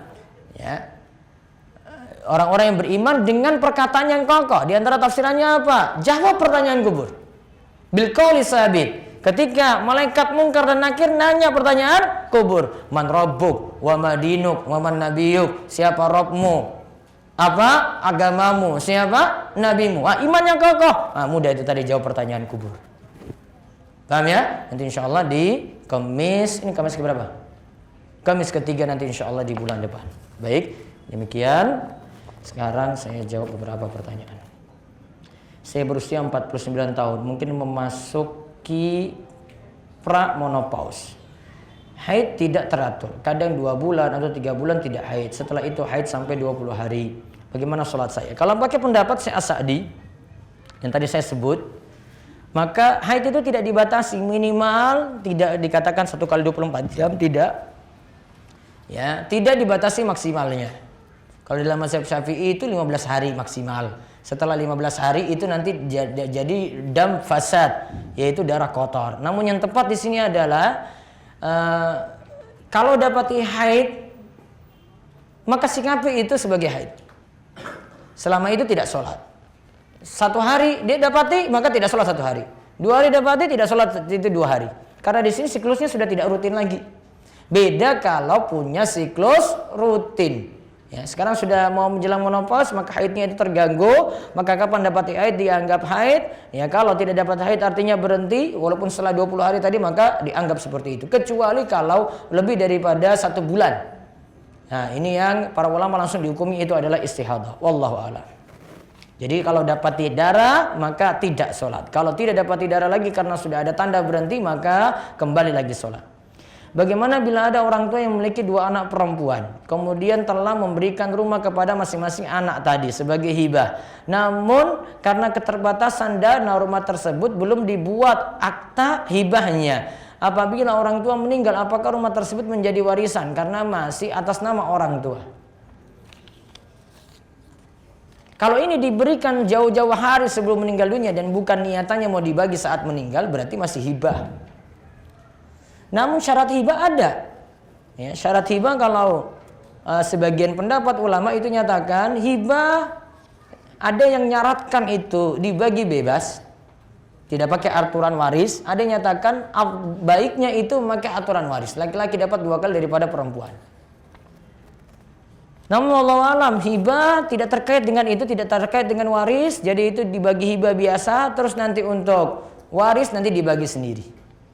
Ya, jadi untuk aturan hibah itu seperti itu. Wallahu a'lam. Ustadz, bagaimana seorang istri dengan saudara laki-laki suami? Istri dengan saudara laki-laki suami berarti dengan apa? Ipar. Termasuk ayahnya. Ayah suami berarti apa? Mertua. Ayah suami berarti mahram ya. Terus Pak D-nya, Pak D suami. Mahram bukan? Bukan. Wa uhilla lakum ma wara'a dzalikum. Ya kan? Dihalalkan yang selain dari itu. Berarti bukan mahram. Sepupu laki-laki suami. Bukan mahram. Ya, itu jadi kaidahnya 15 tadi saja, selain itu dianggap bukan mahram. Apakah bibi yang Kristen itu mahram? Tadi tidak dibahas muslim apa non muslim. Ya kan? Itu tidak dibahas tuh. Kalau misalnya dia punya bibi yang non muslim, dianggap itu masih mahram dan itu tetap lakukan hubungan silaturahim. Apakah suami dari ibu susuan? Ibu susuan kita termasuk mahram. Ini laki-laki ya, punya ibu susuan. Ibu susuan ini punya suami. Ya, itu namanya bapak. Ya, kita panggil itu bapak. Mahram atau bukan? Nah, ini punya kaitan dengan ibu persusuan ini, maka dianggap itu suaminya. Dipanggil kita juga, kita panggil dia bapak. Statusnya sama seperti nasab. Ya, sama seperti nasab. Berarti apa? Mahram. Sama juga nanti ini ditambah hadis yang lain, itu selain 15 tadi ada tambahan lagi sebenarnya kalau yang terkait dengan persusuan. Contoh lagi tadi ada ibu persusuan. Terus ibu persusuan ini punya saudara. Kita panggil apa? Paman atau bibi kan? Nah, paman atau bibi kan statusnya secara nasab paman atau bibi kan mahram, maka itu dianggap mahram juga. Ana mau tanya bagaimana caranya apabila ana mau wudu sementara banyak ikhwan yang lewat, sementara ana pakai kaos kaki. Ana buka kaos kaki atau bagaimana? Cari tempat tertutup untuk berwudu. Baru di situ buka kaos kaki, baru di situ bisa buka jilbab. Jangan di tempat terbuka. Ada toilet boleh digunakan untuk tempat berwudu. Apakah doa dalam surat Al-Furqan ayat 74 boleh dibaca seorang istri mengingat arti bahasa? Rabbana hab lana min azwajina wa dzurriyyatina qurrata a'yun waj'alna lil muttaqina imama azwajina. Masuk di situ ibu pada doa itu tetap dibaca karena ada anak yang jadi qurrata a'yun. Jadi boleh dibaca. Apa perbedaan jin, iblis dan setan? Jin itu jelas, iblis itu bagian dari jin juga, setan juga bagian dari jin. Iblis itu pembesarnya setan. Setan itu jin-jin yang jahat. Ada juga jin-jin yang soleh. Apakah betul ada jin muslim dan ada jin kafir? Ada, bisa dibaca di surat Al-Jin. Itu pembahasan tentang jin secara khusus. Apa perbedaan taufik dan hidayah? Istilah ini hampir sama. Taufik dan hidayah itu hampir sama. Ketika kita mau pergi kajian dan naik ojek online, sedangkan tukang ojeknya ikhwan, hukumnya bagaimana ya Ustadz? Sedangkan untuk menuju ke tempat kajian tidak ada angkot dan saya tidak bisa mengendarai motor. Yang paling ringan, ibu nggak pakai motor, pakai mobil. Apa berarti? Ya, taksi atau Grab, car. Nah, itu dipakai itu lebih aman daripada dengan motor. Wallahu a'lam. Bolehkah bekas berwudu kita lap dengan handuk? Masih boleh. Tidak ada larangan tegas untuk ini. Bolehkah berwudu sambil telanjang setelah mandi? Berwudu tidak disyaratkan nutup aurat. Saya haid selama 8 hari. Di hari ke-8 saya selesai jam 9 malam. Apakah sholat saya harus diqadha di hari terakhir haid, yaitu maghrib dan isya? Cukup mengqadha, cukup kerjakan sholat isya saja. Sholat maghribnya tidak. Bolehkah menonton acara pengobatan sihir yang dilakukan oleh seorang ustadz? Nanti ibu kena gimana ini? Masalahnya kalau nonton terus iman nggak kuat lagi di situ, dia pindah tempat lagi. Ya. Ada perlu saya, kalau nggak perlu nggak usah itu nonton kayak gitu. Apabila ada anggota keluarga yang terkena sihir, apa yang mesti dilakukan? Kalau saya yang baca surat Al-Baqarah takut salah tajwidnya, apakah Ustadz ada kontak orang yang bisa meruqyah syar'i? Coba tanya di ustadz lain di sini untuk para peruqyah yang bisa diandalkan untuk itu. Insya Allah bisa. Coba nanti tanya di Roja lah, nanti sekitar Roja itu banyak gitu para peruqyah tadi. Apa hukum menggunakan emoji saat chat dengan media sosial? Gambarnya utuh enggak? Utuh atau tidak? Tidak, gambarnya tidak utuh sekali. Namun amannya dihindari lebih bagus. Bagaimana cara membuat anak angkat menjadi mahram? Bagaimana caranya? Disusukan. Syaratnya tadi apa? 5 kali susuan. Umurnya di bawah 2 tahun. Kalau sudah lebih daripada 2 tahun sudah nggak bisa lagi. Dan atau bisa juga. Bagaimana bisanya? Susah ya? Kalau di bawah 2 tahun susah kan? Hah? Kasih dot. Kan syaratnya 2 tahun.